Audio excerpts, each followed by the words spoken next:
नमस्कार दोस्तों, अभ्युदय बलरामपुर में आपका एक बार फिर से स्वागत है। जैसा कि आपने देखा कि पिछले क्लासेस में इकोनॉमिक्स, पॉलिटी की कुछ क्लासें आज चल चुकी हैं, विश्व का भूगोल भी पढ़ाया जा चुका है। एक क्लास हम लोगों ने भारत के भूगोल पर भी पढ़ा है कल। आज हम लोग भारत के भूगोल पे नए चैप्टर के साथ प्रस्तुत हुए हैं। कल हम लोगों ने भारत के भूगोल में जो चीज़ें पढ़ी थी वो थी फिजिकल, फिजिकल भारत जिसमें भारत कैसे बना, नामकरण कैसे हुआ, हिमालय कहाँ पर है, उसकी क्या विशेषता है, एग्जाम में क्या पूछी जा सकती है। प्रायद्वीपीय भारत में क्या कैसे है, कहाँ ऊंचा, कहाँ छोटा, कहाँ नीचा, कहाँ बड़ा आदि वगैरह ऐसा पढ़ा। नदियों का क्रम पढ़ लिया हम लोगों ने कि कहाँ पर कैसे है, कौन लंबी है, कौन छोटी है, कौन भ्रंश घाटी से बहती है। जैसे भ्रंश घाटी में आपकी ताप्ती, नर्मदा और ये दामोदर तीनों नदियां बहती हैं।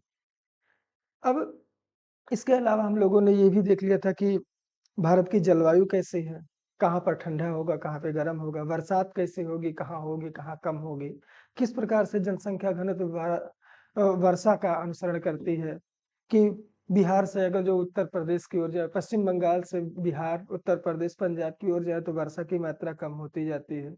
ठीक उसी प्रकार जनघनत्व भी कम होता जाता है। ठीक इसी प्रकार हम लोगों ने कोपेन कोपेन ने जो जलवायु वर्गीकरण किया है तापमान तथा इसको वर्षा को मूलभूत बना के, उसके अनुसार उत्तर प्रदेश की जलवायु कैसी है, A B C D E F आदि का उल्लेख क्या है, ये सारी बातें हम लोगों ने पिछले क्लासेस में पढ़ा। ये भी देखा कि मिट्टी के कितने प्रकार होते हैं, 8 प्रकार होते हैं। उसके अलावा यूनाइटेड स्टेट ऑफ अमेरिका के डिपार्टमेंट ऑफ एग्रीकल्चर तथा इंडियन के आईसीएआर ने मिलकर भारत के मृदाओं को कितने भागों में बांटा है, जिनमें से सबसे पहले में से एक था कल हम लोगों ने जो पढ़ा, इंसेप्टिसॉल, एंटीसॉल, एल्फिसॉल, वर्टिसॉल, एल्टिसॉल, ये सारी मृदाएं हैं जो भारत सरकार ने यूएसडीए के द्वारा निर्धारित करके वर्गीकरण में इसको बनाया है। मृदा कैसे बनता था, जिसमें ह्यूमस क्या है, ह्यूमस कहाँ ज्यादा पाया जाता है, उसका क्या रोल है, सबसे ज्यादा मिट्टी कौन सी जलधारण क्षमता है, ये सब हम लोगों ने पढ़ लिया। ये भी हमने पढ़ा कि 2021 के वन रिपोर्ट के अनुसार भारत में कितना 1% है या कितना वृक्ष का परसेंट है, किस राज्य में सबसे ज्यादा वन है, किस राज्य में कम है, परसेंट में कौन है, कैसे क्या, ये सारी चीजें हम लोगों ने कल पढ़ लिया है कि भारत में कितना परसेंट क्षेत्रफल होने चाहिए, ये सारी बातें। अब आज नए चैप्टर के साथ हम लोग शुरू करेंगे, जिनमें हम लोग पढ़ेंगे बहुउद्देशीय परियोजनाएं, खनिज संसाधन, ऊर्जा परिदृश्य तथा जनजातियां और जल परिवहन या उद्योग, इन सब के बारे में आज हम लोग चर्चा करेंगे। तो स्टार्ट करते हैं आज का क्लास बहुउद्देशीय परियोजनाओं के साथ। हम उन्हीं सारे टॉपिक पर केवल बात करेंगे जो इस बार एग्जाम के पॉइंट ऑफ व्यू से इंपॉर्टेंट है। अन्य चीजें भी जो कंटिन्यू क्लास चलता है भारत का भूगोल में, उसमें चीजें पढ़ाई जा चुकी हैं। तो हमारा प्रयास ये रहेगा कि हम आपको वो चीजें बताएं जो एग्जाम के पॉइंट ऑफ व्यू से इंपॉर्टेंट हो। चलिए स्टार्ट करते हैं। पहला है बहुउद्देशीय परियोजनाएं। पहला हम लोगों का जो है वो है बहुउद्देशीय परियोजनाएं। इसमें से क्या सवाल हो सकता है, जरा देखते हैं। तो सबसे मेन बात में से एक आता है कि इसमें लिखा हुआ है बहु, और बहु की इंग्लिश होती है मल्टी, जबकि उद्देश्य लिखा है, इसका मतलब होता है प्रोजेक्ट, अर्थात ऐसा कोई प्रोजेक्ट जिसमें बहुत सारी चीजें, उद्देश्य टारगेट, और ये परियोजना तो आपका प्रोजेक्ट हो ही गया। मल्टीपर्पज, मल्टीपर्पज प्रोजेक्ट, बहुउद्देशीय परियोजना मतलब कोई ऐसी योजना बनाना है, परियोजना बनाना जिसका उद्देश्य केवल एक ना होकर कई होते हो। उदाहरण के लिए कौन कौन से मल्टी में कौन कौन आएगा, एक तो हो गया जल की सिंचाई, सिंचाई के लिए। दूसरा क्या हो गया, विद्युत, विद्युत उत्पादन के लिए। तीसरा क्या होगा, बाढ़ नियंत्रण। इस प्रकार से हम लोग क्या देख पा रहे हैं कि कई पर्पज है हमारे, और जब किसी प्रोजेक्ट में कई पर्पज जुड़ जाते हैं तो उसे मल्टीपर्पज कहते हैं। अब जल सिंचाई, विद्युत, बाढ़ नियंत्रण के अलावा इसमें एक और आता है जिसका नाम है रोजगार। ये सारी चीजें बनाने के लिए मजदूर या इंजीनियर्स आदि की आवश्यकता पड़ेगी, तकनीकी की आवश्यकता पड़ेगी, जिससे देश में रोजगार का भी बढ़ावा मिलेगा। इतने महत्वपूर्ण ये थे कि जब भारत 1947 में आजाद हुआ उसके तुरंत बाद भारत सरकार ने बहुउद्देशीय परियोजनाओं का स्थापना आरंभ कर दिया था। जवाहरलाल नेहरू देश के पहले प्रधानमंत्री, उनको ये बहुउद्देशीय परियोजना इतनी इंपॉर्टेंट लगी थी कि इनको एक समय में नया तीर्थ का नाम दे दिया था। नए तीर्थ या फिर भारत का आधुनिक मंदिर, ये किसने नाम दिया था? जवाहरलाल नेहरू ने दिया था। किसको? भारत की बहुउद्देशीय परियोजनाओं। इतना महत्वपूर्ण ये था क्योंकि ये कृषि, जो कि भारत की अर्थव्यवस्था की उस समय रीढ़ थी। इकोनॉमिक्स में आपको पढ़ाया ही गया होगा कि 1947 के बाद जब भारत आजाद हुआ तो देश के जीडीपी में 50% से ज्यादा कृषि का योगदान था। सोचिए, इसका मतलब ये हो गया कि यदि हमारी अब कोई भी योजना बनेगी तो उसमें सबसे महत्वपूर्ण कौन रहेगा? कृषि। यही वजह है कि जब पहली पंचवर्षीय योजना आई तो उसका मूलभूत विशेषता क्या रखा गया था? कृषि पर फोकस। जब कृषि पर हमने फोकस कर लिया, थोड़ा डेवलपमेंट हो रहा था, तब जाके हमने उद्योगों की तरफ कदम बढ़ाया और दूसरी पंचवर्षीय योजना में हम लोगों ने उद्योग को फोकस करते हुए विकास किया और विभिन्न प्रकार के उद्योगों की स्थापना की। हालांकि वो अभी आगे के चैप्टर में आपको मिलेगा। तो अभी के लिए नया तीर्थ और आधुनिक मंदिर, ये किसने कहा था? देश के पहले प्राइम मिनिस्टर जवाहरलाल नेहरू ने। किसको कहा था? बहुउद्देशीय परियोजनाओं को। काहे कहा था? क्योंकि ये मल्टीपर्पज है, एक उद्देश्य की नहीं कई उद्देश्यों की पूर्ति करते हैं। उदाहरण के लिए आप लोगों ने सुना होगा कि बिहार में कोसी नदी को बिहार का शोक कहते हैं, दामोदर नदी को शोक कहते हैं, हुगली नदी को विश्वासघाती नदी कहते हैं। इन सब पर कंट्रोल करने के लिए यदि हम कोई बांध बना दें तो सीधी सी बात है कि उस बांध से तो नहरें निकालेंगे जिससे सिंचाई होगा, कृषि में उत्पादकता बढ़ेगी, विद्युत का उत्पादन होगा। हाइड्रो इलेक्ट्रिक पावर आपने नाम सुना ही होगा। आज हमारे देश में हाइड्रो इलेक्ट्रिक पावर का बढ़िया उत्पादन होता है। फिर बाढ़ पर नियंत्रण होगा कि जो नदियां अपने मनमाने तरीके से चाहे जहां जिस पानी को बहा ले जाती थी, बाढ़ बनाने से अब वो पानी दूर तक नहीं जा पाएंगे। यही वजह है कि जो दामोदर कभी उड़ीसा में शोक हुआ करती थी, महानदी शोक हुआ करती थी, इन सारे सब पर बांध बना के हमने उनको कंट्रोल कर लिया और आज वो देश के विकास में अभूतपूर्व योगदान दे रहे हैं। इन्हीं सारे उद्देश्यों की पूर्ति के लिए और देश के आर्थिक विकास को बढ़ावा देने के लिए भारत सरकार ने अपनी पहली बहुउद्देशीय परियोजनाएं 1948 में आरंभ किया था। वो कौन सी है, कैसे, अभी बातें हो जाएंगी। उससे पहले बात कर लेते हैं थोड़ा सिंचाई पर। ये सिंचाई क्या है? अक्सर एग्जाम में पूछे जाते हैं। सिंचाई किसे कहते हैं? स्प्रिंकल क्या है? तो सिंचाई का सीधा सा एक सामान्य सा उत्तर ये होगा कि पौधों को कृत्रिम तरीके से पानी देना ही सिंचाई कहलाता है। ये जरा याद रखिएगा। सिंचाई कभी प्राकृतिक नहीं होती है, प्राकृतिक वर्षा होती है। संभव है यदि आपने बात कह दिया सिंचाई, तो यकीन मानिएगा कि सिंचाई वही है कि जब जल को एक जगह से दूसरी जगह पर पौधों के लिए लिया दिया जाता है तो उसको सिंचाई कहा जाता है। अब ये कई माध्यम हो सकते हैं। आप नहर के माध्यम से भी कर सकते हैं, ड्रिप सिंचाई के माध्यम से भी कर सकते हैं, ये जो इजराइल वाला है, और या फिर नदियों से के माध्यम से हो सकता है, पाइप के द्वारा पंपिंग से हो सकता है, कुआं से हो सकता है, तालाब से हो सकता है। इसलिए ये सिंचाई सबसे इंपॉर्टेंट में से है। तो सिंचाई के अगर जो हम बात करें कि साधन, हमारे भारत में सिंचाई के साधन कौन कौन है, तो हमारे सिंचाई के साधन में से सबसे इंपॉर्टेंट में से कौन है? नलकूप। दूसरा कौन सा है? नहर। तीसरा कौन सा है? तालाब तथा कुआं। ये तीन हमारे भारत में सिंचाई के सबसे महत्वपूर्ण साधन है। अब बात आती है कि भारत में सिंचाई सबसे ज्यादा किसके द्वारा होती है? सीधी सी बात है, भारत में सबसे ज्यादा सिंचाई नलकूप के द्वारा होती है। 45%, 45% भारत की सिंचाई किससे होती है? नलकूप से होती है। अब ये भी सवाल हो सकता है कि क्या नलकूप पूरे भारत में है, कन्याकुमारी से लेकर लद्दाख तक या गुजरात से लेकर अरुणाचल प्रदेश तक हर जगह नलकूप लगाना संभव है? तो नहीं। क्यों? जरा देखिए। पिछले क्लासेस में बताया गया कि प्रायद्वीपीय भारत एक कठोर चट्टानों से बने है, जिसका निर्माण लावा के ठंडा होने से हुआ है। अब ये कठोर चट्टाने हैं तो सीधी सी बात है कि यहाँ पर खुदाई करना आसान नहीं होगा। और दूसरा बात यह है कि यदि यहाँ की चट्टाने मोटी पठारी हैं तो भूजल बहुत गहराई में होगा। इसीलिए दक्षिण भारत में नलकूप उतना विकसित नहीं है जितना कि उत्तर भारत में। अब उत्तर भारत में काहे है? उत्तर भारत में इसलिए है क्योंकि यह मिट्टी जलोढ़ मृदा की है, जल द्वारा निर्मित है। कल ही आपको बताया गया उत्तर प्रदेश का निर्माण कैसे हुआ था, बिहार पंजाब का निर्माण कैसे हुआ। पंजाब का तो नाम ही है 5 नदियों की भूमि। अब जब इस नदी का पानी रिस रिस कर नीचे जाएगा तो जाके भूमिगत जल बनाएगा, अंडरग्राउंड वाटर, और उसको आसानी से निकाला जा सकता है। यही वजह है कि हरियाणा या फिर उत्तर प्रदेश, बिहार, पश्चिम बंगाल, इस वाले बेल्ट में सबसे ज्यादा नलकूप होते हैं। और वर्तमान में नलकूप से सबसे ज्यादा सिंचाई करने वाला राज्य आपका कौन है? उत्तर प्रदेश। उत्तर प्रदेश भारत का वो राज्य है जहां पे सबसे ज्यादा नलकूप से सिंचाई होती है।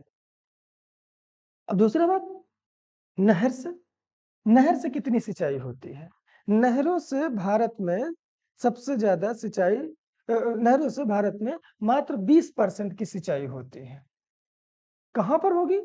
अब नहर वहां जाएंगे जहां नदी नहीं होगी, सीधी सी बात। अब भारत के किस राज्य में नदी नहीं है? भाई हर एक राज्य में तो नदी है ही है। केरल में चाहे भरतपुझा हो, चाहे पेरियार हो, तमिलनाडु में मदुरई हो, वैगई हो, या फिर अरुणाचल प्रदेश में देबांग, देहांग, मानस वगैरह हो, या फिर राजस्थान में लूनी ले लीजिए, माही वगैरह, इन सबको ले। भारत के हर एक राज्य में नदी है, कोई ऐसा राज्य नहीं जहां नदी ना हो। लेकिन हरियाणा पंजाब से अलग हुआ है, और हरियाणा एक ऐसा जगह है जहां पे नदियों की सबसे कमी है, शायद ना के बराबर। नाम आपने घग्गर का सुना होगा। घग्गर बहुत छोटी नदी है जो हरियाणा की जरूरतों को पूरा नहीं कर सकती। यही वजह है कि पंजाब की जो नदियां हैं, उदाहरण के लिए आपने नाम सुना होगा सतलज, व्यास, जहां आपस में मिलते हैं, हरिके नामक बैराज है। ये कहाँ मिलते हैं? जहां पे ये सतलज और व्यास आपस में मिल जाते हैं, इस जगह पे पंजाब में। यहाँ पर हरिके नामक एक बैराज है। इस बैराज से इंदिरा गांधी नामक नहर निकाला गया है। और भारत की सबसे लंबी नहर कौन सी बन जाती है? इंदिरा गांधी नहर, जो कि पंजाब और राजस्थान के थार वाले मरुस्थल से होती हुई यहाँ तक आती है। यह भारत की नहीं, पूरे विश्व की सबसे लंबी सिंचाई परियोजना है, जो कि पंजाब से निकाली गई है। इस नहर का नाम इंदिरा गांधी है। अब ऐसे इन जगहों से विभिन्न प्रकार के नहरों को निकाल निकाल कर हरियाणा आज जगहों पर पहुंचाया गया। इसके अलावा नाम आपने ये भी सुना होगा कि यमुना नहर परियोजना, ऊपरी गंग नहर परियोजना, ये सारी यमुना और गंगा की नदियों से यहाँ से निकाल निकाल कर इस उत्तर प्रदेश, पश्चिमी उत्तर प्रदेश, हरियाणा, इन जगहों पर ये पूरा विकास किया गया है। जहां नदी नहीं होंगे वहां की सिंचाई के लिए सरकारें उन नदियों पर बांध बनाकर या नहरें बनाकर वहां से पानी एक जगह से दूसरी जगह पर प्रसारित करते हैं।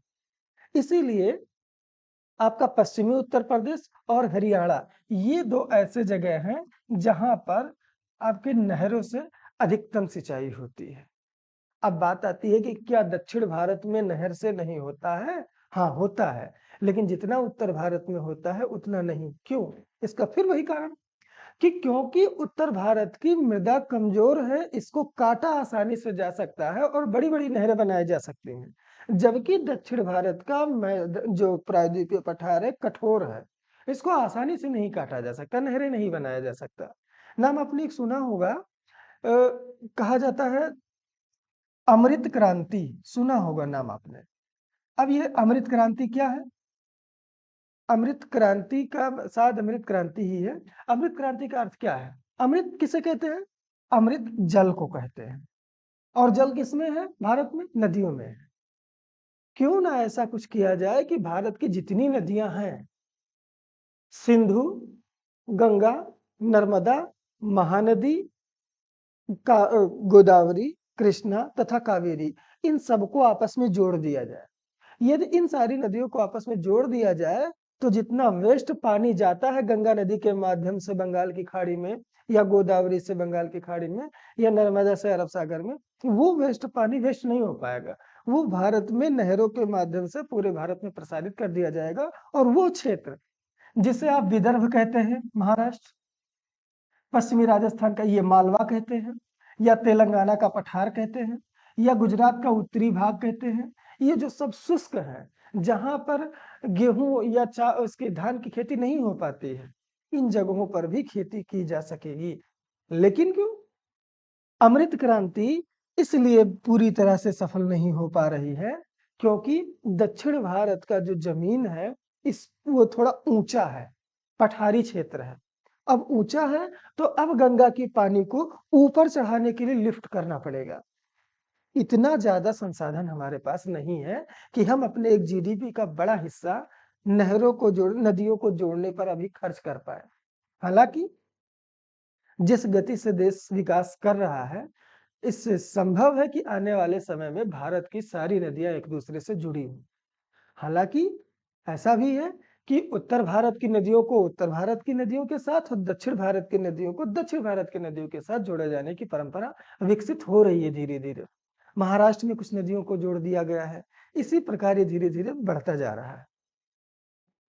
अब बात आती है, हाँ, तो इसीलिए दक्षिण भारत में नहरों का विकास उतनी बेहतर ढंग से नहीं हो पा रहा है जितने बेहतर ढंग से उत्तर भारत में हो। बात आती है तालाब से। तालाब से कहाँ सिंचाई होगी? सीधी सी बात है, जहां नहर और नदी या फिर नलकूप ना के बराबर होंगे वहां पर, खासकर प्रायद्वीपीय भारत। तो सीधा सा सवाल यहाँ पर यह बन जाएगा कि भारत के किस राज्य में सबसे ज्यादा तालाब से सिंचाई होती है? तो प्रायद्वीपीय भारत, ये तो फिक्स हो गया। अब प्रायद्वीपीय भारत में बहुत सारे राज्य हैं, केरल है, तमिलनाडु है, कर्नाटक है, आंध्र प्रदेश, तेलंगाना, महाराष्ट्र, बहुत सारे राज्य। किस राज्य में? एक चीज जरा ध्यान दीजिएगा, तमिलनाडु आपका एक ऐसा राज्य है जो दक्षिण पश्चिम मानसून से वर्षा प्राप्त नहीं करता है। अब क्योंकि भारत में सबसे ज्यादा वर्षा दक्षिण पश्चिम मानसून से होती है, तो सीधी सी बात है कि तमिलनाडु में वर्षा की मात्रा कम रहेगी। हालांकि जब मानसून हमारा लौटता है तो यहाँ पर थोड़ी बारिश कराती है, लेकिन वो पर्याप्त नहीं होता। वो किसी खास ही जगह पर जैसे चेन्नई वगैरह में बहुत तेजी से बरस के निकल जाता है। इसीलिए तमिलनाडु ने सोचा कि क्यों ना जो भी पानी हमें मिल रहा है उसको रिजर्व कर लिया जाए। अब रिजर्व किस में आप करेंगे? तालाब में करेंगे, समंदर थोड़ी ना बना सकते हैं। इसीलिए इस यहाँ पर विभिन्न प्रकार के तालाबों को बनाकर जल को संचित कर लिया गया और अब उन्हीं से हमने सिंचाई करना शुरू कर दिया। इस प्रकार तालाब के द्वारा सबसे ज्यादा जो सिंचाई होती है वो किस राज्य में होगी? तमिलनाडु में।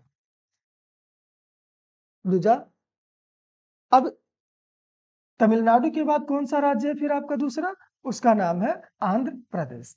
यानी कि यदि आपसे सवाल किया जाए कि सबसे ज्यादा तालाब से सिंचाई किस राज्य में होती है, तो आपका उत्तर होगा तमिलनाडु। काहे? हमने आपको वजह बता दिया।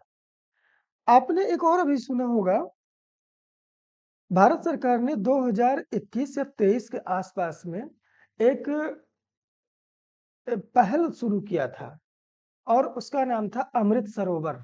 सुना होगा कि 75 अमृत सरोवर विकसित किए जाएं। हालांकि देशों में इसकी संख्या और बढ़ सकती है। अमृत सरोवर क्या है? ये अमृत सरोवर वही अमृत सरोवर है कि वर्षा के द्वारा जो पानी आती है और बह जाती है, वो बहे ना, उसको हम तालाब बनाएं और उस तालाब में पानी को रिजर्व कर लें। अब वो पानी जब तालाब में रिजर्व रहेगा तो उसके बड़े लाभ हैं। पहला लाभ क्या है कि वो पानी धीरे धीरे रिस रिस कर नीचे जाएगा और वो पानी स्वच्छ होता जाएगा और हम फिर नल के माध्यम से पीने के लिए उसका उपयोग कर सकते हैं। पहला लाभ। दूसरा लाभ कि यदि पानी धीरे धीरे नीचे रिस रिस के जा रहा है तो आसपास की जमीनों में पानी की कमी नहीं होगी और वहां पर कृषि की उत्पादकता ज्यादा होगी। तीसरा लाभ है कि अब यदि तालाब बना हुआ है तो ये सामुदायिक तालाब होता है, किसी एक निजी तालाब नहीं होता है। यहाँ पर जिस गांव के आसपास है, जिले के आसपास ये बना हुआ है, संभव है कि उसे जानवरों को पेयजल के लिए भी यूज किया जाए, मत्स्य पालन के लिए किया जाए, बहुत सारे काम में आता है। ये अमृत सरोवर था। ऐसे ही अमृत सरोवर पूरे देश में बनाया जाने का लक्ष्य रखा गया है कि इसको बना लिया जाए। इससे क्या होगा? देश की जो जलस्तर लगातार कम होती जा रही है वो कंट्रोल में आएगी। तो ये रहे हमारे सिंचाई के साधन, किस राज्य में कितना होता है, कहां पर क्या। चलिए अब ये देखते हैं कि भारत में सबसे ज्यादा सिंचाई कहाँ होती है, किस तरह होती है, क्या होती है। तो दो बातें हैं।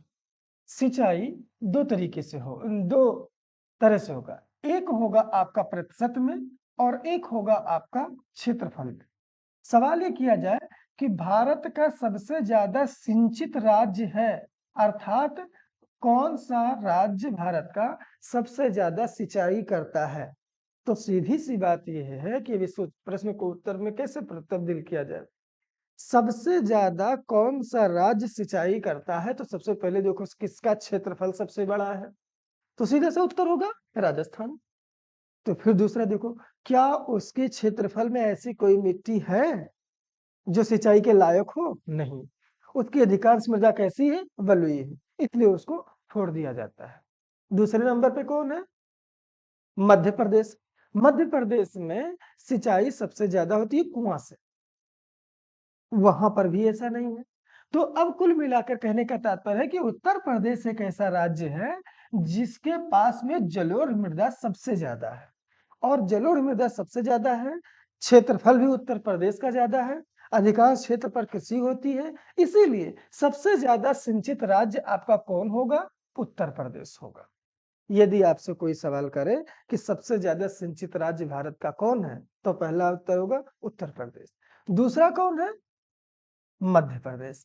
लेकिन एक चीज ध्यान दीजिएगा कि यदि ये आपका उत्तर प्रदेश है, तो ये मानिएगा कि इस उत्तर प्रदेश का अधिकतम 70% 60% क्षेत्र ही सिंचाई युक्त है, बाकी ये जो क्षेत्र बच जाता है ये क्षेत्र सिंचाई युक्त नहीं है।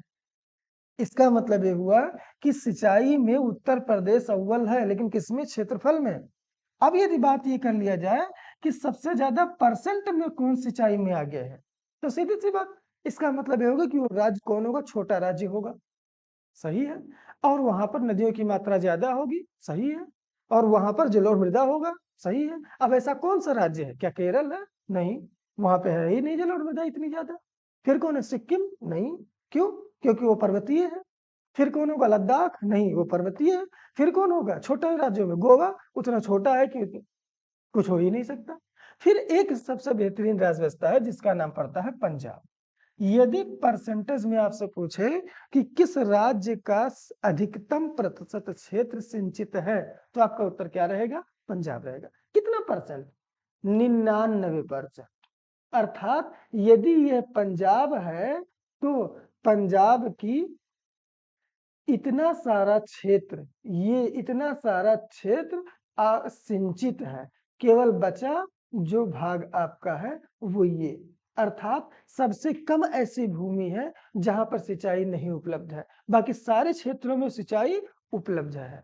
तो प्रतिशत में सबसे ज्यादा सिंचाई किस राज्य में होती है? पंजाब में। और क्षेत्रफल में सबसे ज्यादा किस राज्य में होती है? उत्तर प्रदेश में। ये चीजें जरा आप लोग ध्यान रखिएगा, यहां से सवाल बनने के चांसेस हैं। अब बात आते हैं विद्युत, ये हमारा अगला चैप्टर है, इस पर हम बात नहीं करेंगे। आता है बाढ़ नियंत्रण। देखते हैं बाढ़ नियंत्रण। बाढ़ नियंत्रण में हमारी बहुउद्देशीय परियोजनाएं कैसे काम करती हैं। बाढ़ को नियंत्रित करने के लिए आवश्यक है कि जो नदी का पानी है वो पानी अपने मन से ना चले, उस पानी को हम एक जगह कंट्रोल कर लें और उस पानी को हम अपने मन से चलाएं, किस जगह पर इसको पानी को कहां पर निकालना है, उसे कहा जाता है, उसके लिए होता है बांध बनाना। नाम आपने सुना होगा कालागढ़ बांध। कहाँ है कालागढ़ बांध? कालागढ़ बांध आपका उत्तराखंड में है, ये जरा याद रखिएगा, कभी कभार सवाल से पूछ लेते हैं। दुनिया के सबसे ऊंचे ऊंचे भी बांध बने हुए हैं। नुरेक बांध आपका ताजिकिस्तान में है। आपने अमेरिका में भी पढ़ा होगा इस तरह का बांध, कोलोराडो नदी पर हूवर बांध। यहाँ पर दुनिया के सबसे बड़े बांध में से एक थ्री ड्रेम गाज चाइना वाला है। कहा जाता है कि उसमें इतना पानी एक साथ निकलता है कि उसकी वजह से पृथ्वी घूमती है, उसके घूमने पर भी प्रभाव पड़ता है। इतने बड़े बड़े बांध बना लिए हैं।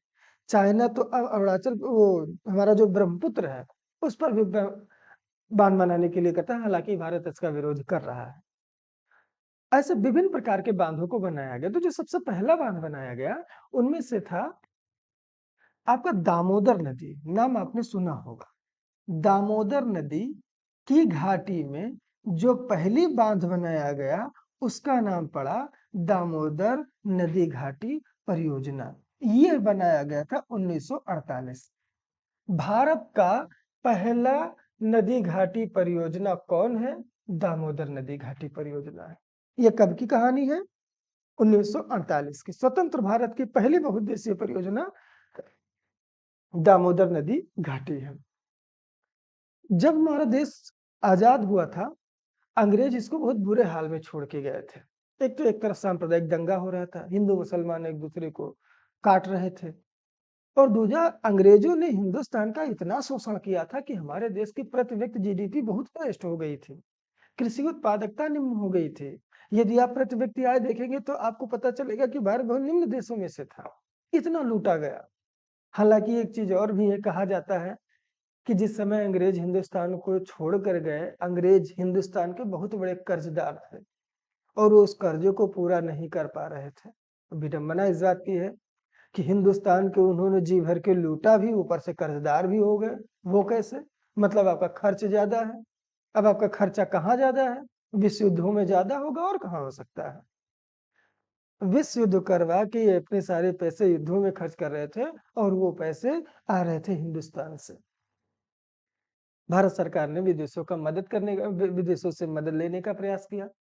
इस क्रम में भारत सरकार ने अमेरिका से भी मदद की मांग की। तो अमेरिका में एक नदी है जिसका नाम है टेनेसी।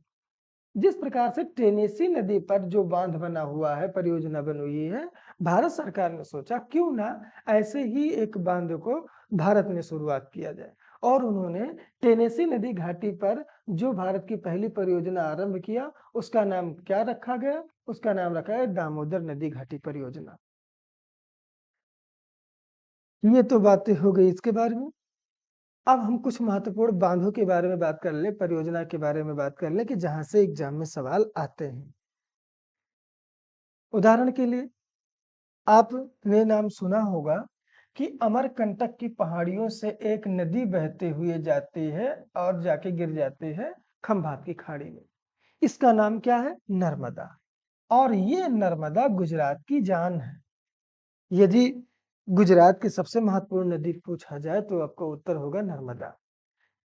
अब निकलती मध्य प्रदेश से है, जाती गुजरात में है, तो पक्का है कि मध्य प्रदेश के लिए भी इंपॉर्टेंट होगा। जबलपुर के निकट ये भेड़ा घाट में धुआंधार जलप्रपात बनाती है। हाँ, धुआंधार जलप्रपात बनाती है।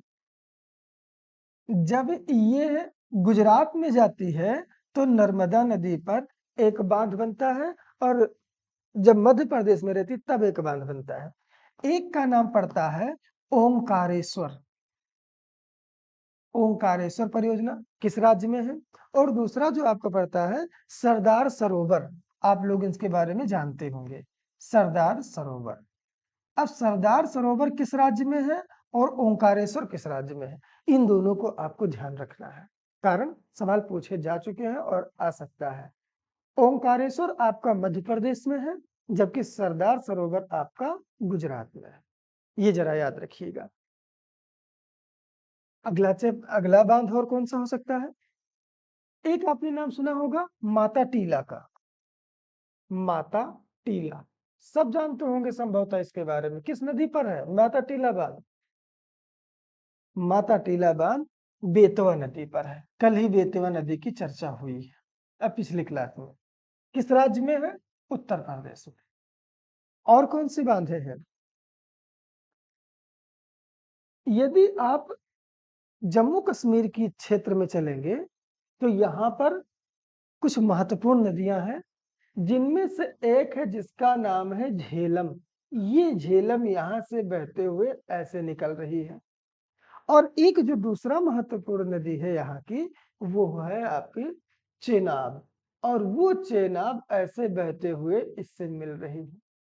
इस प्रकार अगर जो आप देखेंगे तो आपको पता चलेगा कि जम्मू कश्मीर में दो महत्वपूर्ण नदियां हैं।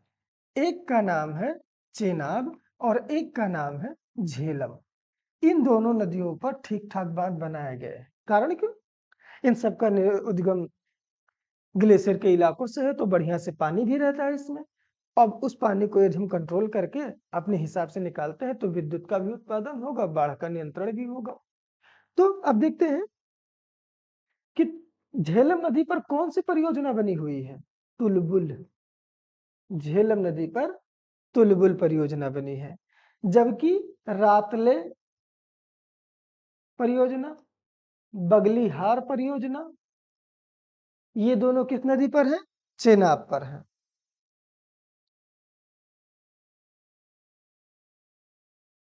बगलीहार ने दुलहस्ती, दुलहस्ती, दुलहस्ती तथा सलाल, ये सारे किस नदी पर बने हुए हैं? चेनाब पर। अभी बताया था कि कालागढ़ बांध कहाँ है? अभी बताया था, कमेंट करके आप बताइए। पिछले अभी 5 मिनट पहले हमने आपको बताया था। उत्तर नहीं बताएंगे, ये जानिएगा कि उत्तर भारत में है, लेकिन किस राज्य में है अभी आप पीछे बैक करते हुए जाके देख लीजिए कि कालागढ़ बांध हमने आपको कहाँ पर बताया था। एक और बांध आता है जिसका नाम है कालपोंग, ये थोड़ा इंपॉर्टेंट पड़ जाता है। ये आपका है अंडमान और निकोबार में। किस नदी पर? कालपोंग नदी। इनको जरा याद रखिएगा। ऐसे बांधों में तो आपका भाखड़ा नागल बांध भी है, दुनिया का सबसे बड़ा बांध में से आता है। टिहरी बांध सबसे ऊंचा बांध है भारत का। फिर आपका फरक्का बैराज है पश्चिम बंगाल में, उनके बारे में भी ध्यान रखिएगा। फिर मुल्ला पेरियार बांध है, जहाँ पे मुल्लायार और पेरियार बांध दोनों केरल के पास में मिलते हैं, वहां पर मुल्ला पेरियार बांध बनाया गया है, ये जरा ध्यान दीजिएगा। अब ये मुल्ला पेरियार बांध बना केरल में है, लाभ मिलता तमिलनाडु को, इसलिए दोनों में झंझट रहा करता है अक्सर इस बातों को लेकर। एक और परियोजना है जिसका नाम है तपोगढ़, और एक नाम है जिसका नाम है विष्णुगढ़। ये परियोजनाएं किस राज्य की है? यदि आपको पता हो तो आप उत्तर लिख सकते हैं, उत्तराखंड। तपोगढ़, तपोवन, ये है तपोवन। तपोवन तथा विष्णुगढ़, ये दोनों परियोजनाएं किस राज्य की हैं? आपको पता चलेगा उत्तराखंड की हैं। तो इस प्रकार से ये संरचनाएं, ये जो परियोजनाएं होती हैं, विभिन्न प्रकार के हमारे उद्देश्यों की पूर्ति करते हैं। चलिए अब हम लोग दूसरे चैप्टर की ओर चलते हैं जिसका नाम है खनिज संसाधन। खनिज संसाधन, यहां से सवाल आपके दो तरीके से आएंगे। एक आएगा परंपरागत तरीके से और एक आएगा करंट अफेयर के हिसाब से। करंट अफेयर्स वाले पर थोड़ा आपको ज्यादा फोकस करना है, कारण कि जो भी बदलाव हुए हैं इन कुछ समयों में, वो बदलाव में क्या बदलाव हुआ है महत्वपूर्ण, ये आपको जानकारी रखना अनिवार्य है। परंपरागत में क्या पूछेंगे कि जैसे खनिज में जो खोद कर निकाला जाए वो सारा खनिज है। कोयला खोद कर निकाला जाता है, लोहा खोद कर निकाला जाता है, तांबा सोना सब कुछ खोद के निकाला जाता है। तो ये जितना भी खोद के निकाला जाए वो सारे खनिज हैं। तो इनमें जो परंपरागत सवाल आएगा वो ज्यादा इस प्रकार से आएगा कि कौन किसका अयस्क है। उदाहरण के लिए बॉक्साइट किसका अयस्क है? एल्युमिनियम का। गैलेना किसका है? सीसा का।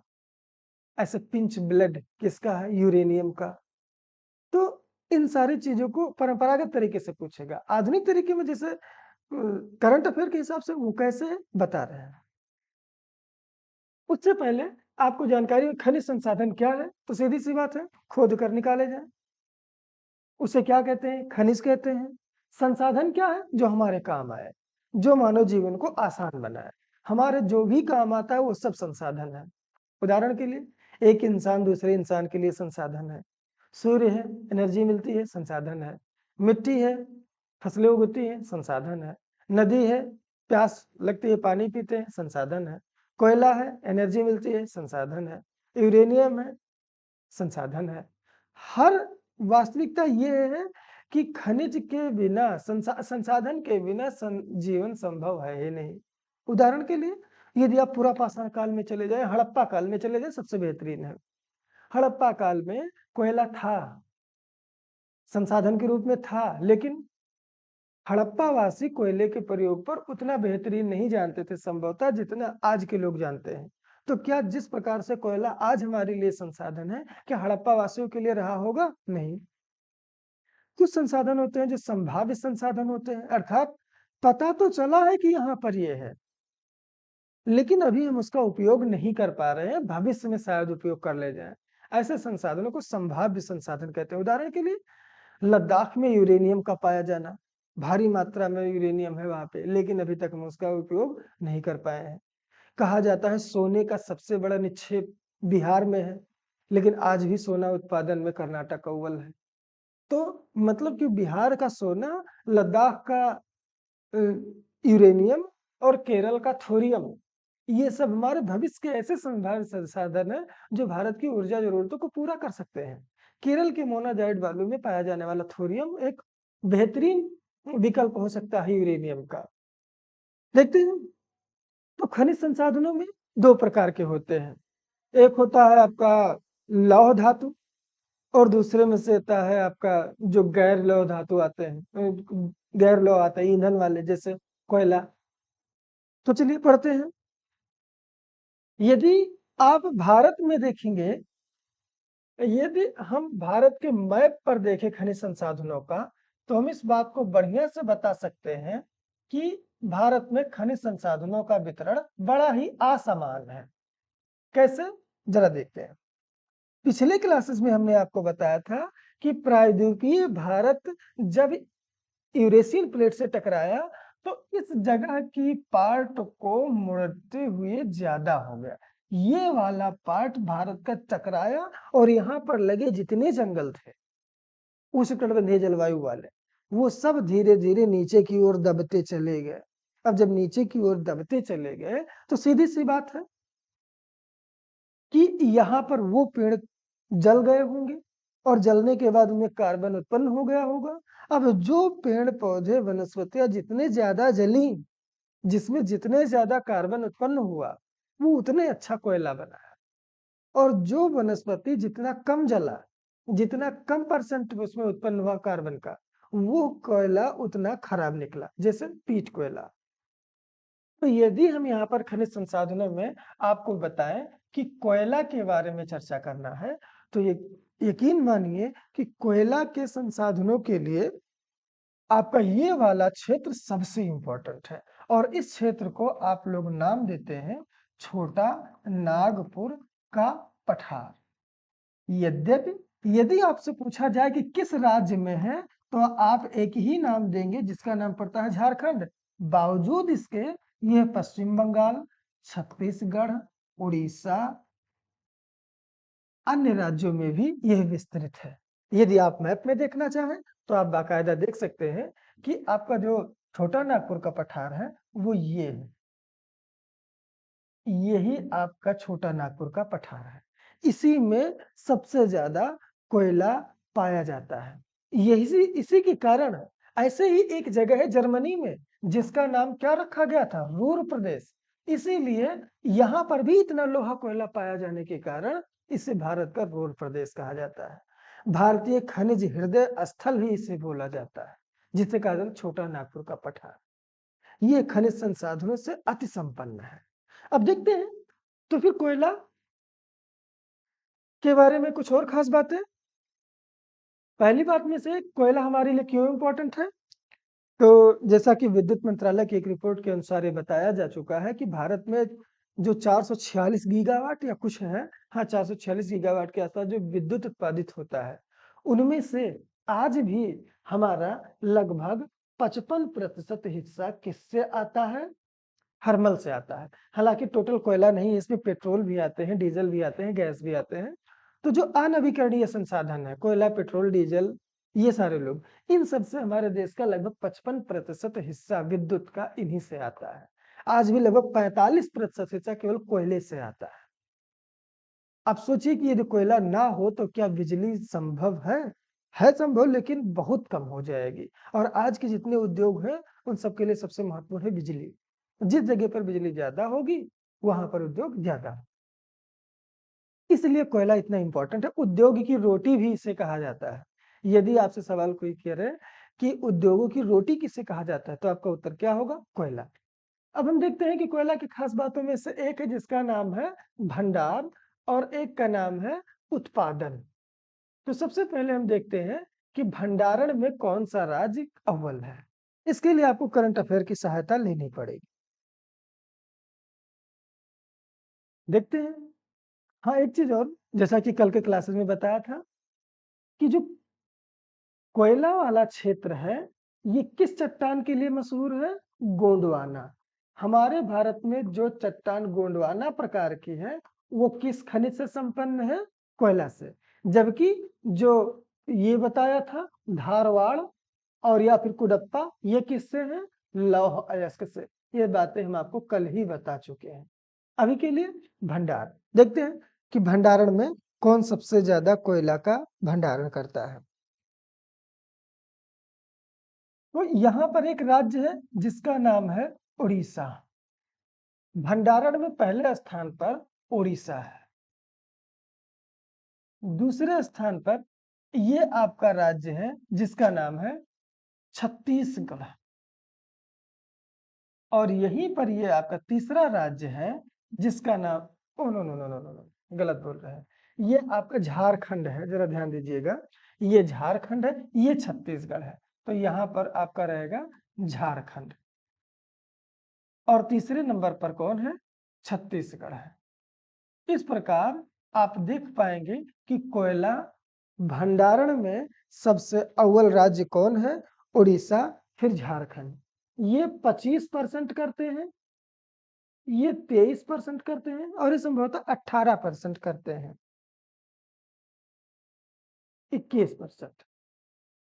ये इसलिए इंपॉर्टेंट है क्योंकि हम नॉर्मली जानते हैं कि झारखंड में ही कौन है? छोटा नागपुर का पठार।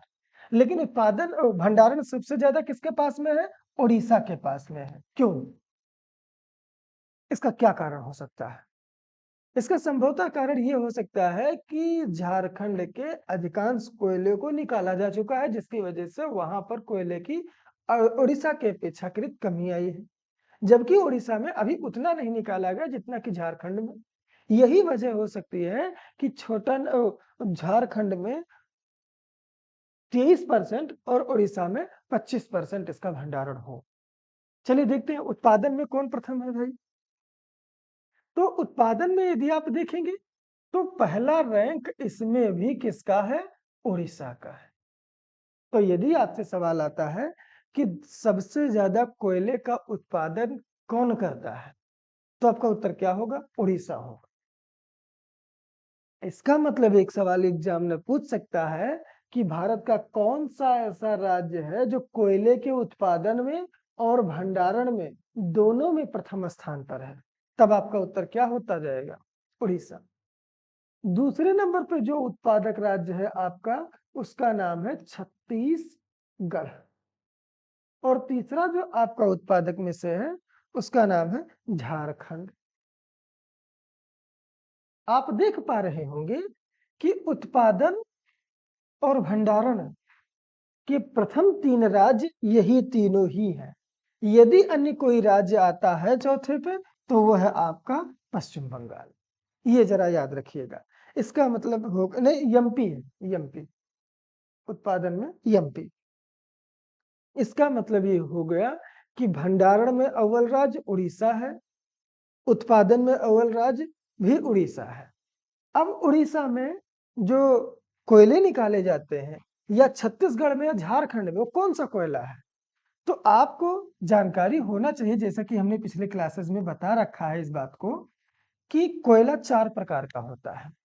एक होता है जिसका नाम क्या पड़ता है? एंथ्रासाइट। सबसे उत्तम प्रकार का कोयला जिसमें कोयले का अंश लगभग 85% से ऊपर होता है। फिर है विटुमिनस। फिर है तीसरा लिग्नाइट। और एक है अंतिम वाला पीट। सबसे खराब कोयला कौन सा होता है? पीट। और सबसे उत्तम कोयला कौन सा होता है? एंथ्रासाइट। एंथ्रासाइट आपका जम्मू कश्मीर के एरिया में ज्यादा पाया जाता है। सबसे उत्तम प्रकार का कोयला जम्मू कश्मीर के एरिया में। यदि आपसे पूछा जाए कि भारत में जो कोयला उत्पादन होता है सबसे ज्यादा किस प्रकार का कोयला उत्पादित होता है, तो आपका उत्तर क्या रहेगा? बिटुमिनस रहेगा। अर्थात जो उड़ीसा उत्पादित करता है, छत्तीसगढ़ या झारखंड, ये किस प्रकार के कोयले का सबसे ज्यादा उत्पादन करते हैं? एंथ्रासाइट या बिटुमिनस का? तो आपका उत्तर क्या रहेगा? बिटुमिनस का। भारत सबसे ज्यादा किस प्रकार के कोयले का उत्पादन करता है? बिटुमिनस का। लिग्नाइट के बारे में यदि आप बात कर ले तो तमिलनाडु का इस पर लगभग एकाधिकार है। तमिलनाडु में सबसे ज्यादा लिग्नाइट, हाँ लिग्नाइट जिसे भूरा कोयला कहते हैं, लिग्नाइट का सबसे बड़ा भंडार आपका तमिलनाडु में। किस जगह पर है? तमिलनाडु में एक जगह है जिसका नाम है नेवेली। ये आपका सबसे इंपॉर्टेंट है। तो पहले प्रकार का कोयला एंथ्रासाइट, दूसरे प्रकार का बिटुमिनस, तीसरे प्रकार का लिग्नाइट और चौथे प्रकार का कोयला। इन चारों में किसे कभी कभी कोयला नहीं माना जाता है? पीट कोयला को। ये धू धू करके जलता है, इसमें ज्यादा कार्बन नहीं होता है, ये बहुत जल्दी जल जाता है, धुआं छोड़ता है, अच्छा नहीं होता है। एंथ्रासाइट जल्दी जलता नहीं है, लेकिन जब एक बार जल जाता है तो जल्दी बुझता नहीं है। इसके इसी गुण के कारण सबसे उत्तम कोयला माना जाता है। तो अब हम विश्व में थोड़ा सा इनके बारे में देख लें कि विश्व में भंडारण सबसे ज्यादा कहाँ है कोयले का? अमेरिका में है। और चीन, कोयले का सबसे बड़ा उत्पादक देश कौन है? चीन। ये जरा याद रखिएगा। दूसरे पर कौन आ गया है? दूसरे पर आपका इंडिया। ये जरा ध्यान दीजिएगा, इस बार सवाल पूछा जा सकता है। कैसे सवाल पूछेगा? निम्नलिखित में से कौन सा कथन सही है? पहला कथन डाल देगा कोयला एक नवीकरणीय संसाधन है। दूसरा कथन डाल देगा भारत इसके उत्पादन में दूसरे स्थान पर पहुंच गया है। आपका उत्तर होगा केवल 2, क्योंकि कोयला नवीकरणीय संसाधन नहीं है। एक बार इसको जलाने के बाद फिर दोबारा हम प्राप्त नहीं कर सकते हैं। तो ये रहे कोयले के बारे में। आइए हम दूसरे संसाधन के बारे में बात करते हैं जिसका नाम है पेट्रोलियम। पेट्रोलियम ये भी आपका एक गैर परंपरागत संसाधन है। मतलब कि इसको एक बार यूज करने के बाद फिर हम दोबारा प्राप्त नहीं कर पाते। तो पेट्रोलियम सीधी सी बात है, इसका नाम पेट्रोल का है पड़ा। हम जानते हैं कि चट्टानों का अध्ययन पेट्रोलॉजी के अंतर्गत करते हैं और चट्टानों से ही निकाले जाते हैं क्या? पेट्रोल। इसीलिए पेट्रोल का नाम पेट्रोल पड़ता है। दूसरा बात यह है कि पेट्रोलियम किस प्रकार की चट्टानों में पाए जाते हैं। पिछले क्लासेस में आपको बताया जा चुका है कि चाहे वो कोयला हो, चाहे वो आपका पेट्रोल हो, ये सभी सेडिमेंट्री रॉक्स में पाए जाते हैं। यही वो चट्टान होते हैं जिसमें आप खेती कर सकते हैं। क्लासेस में इन सब के बारे में अच्छे ढंग से डिस्कस किया गया है। दूसरा बात यह है कि पेट्रोल उत्पादन भारत के सभी राज्यों में नहीं होता है। कारण क्यों? भारत की कुछ ही क्षेत्र ऐसे हैं जो पेट्रोल से संपन्न है, जिसमें से यदि आपकी इंडिया के बारे में बात किया जाए तो इंडिया के कुछ क्षेत्र हैं जो पेट्रोल उत्पादन में बेहतरीन स्थिति पर है। कौन कौन से हैं जरा देख लेते हैं। सबसे इंपॉर्टेंट ये है जिसका नाम आप रखते हैं मुंबई हाई। यह भारत में सबसे ज्यादा तेल उत्पादक क्षेत्र में से एक है, जो कि मुंबई से 176 किलोमीटर दूर अरब सागर में स्थित है। भारत का लगभग 50% जो तेल उत्पादन है, यदि हम पेट्रोलियम उत्पादन की बात करें तो पहले पर कौन आएगा? अपतटीय। अपतटीय का मतलब ये होता है समंदर के पास का तटीय, जिसमें कौन सा एक महत्वपूर्ण है? मुंबई हाई। यहाँ पर 50% तक का तेल उत्पादित किया जाता है। हालांकि पहला तेल कुआं खोदा गया था अमेरिका में, संभवतः उसका एक राज्य था पेंसिल्वेनिया। उसी में 1859 में पहले तेल की खोज हुई थी, जरा याद रखिएगा। 1859 में यूएसए के पेंसिल्वेनिया में पहला तेल कुआं खोदा गया। उसी के 10 साल बाद संभवतः 1869 के आसपास में भारत में तेल कुआं खोदा गया था, जो कि यहाँ असम में है।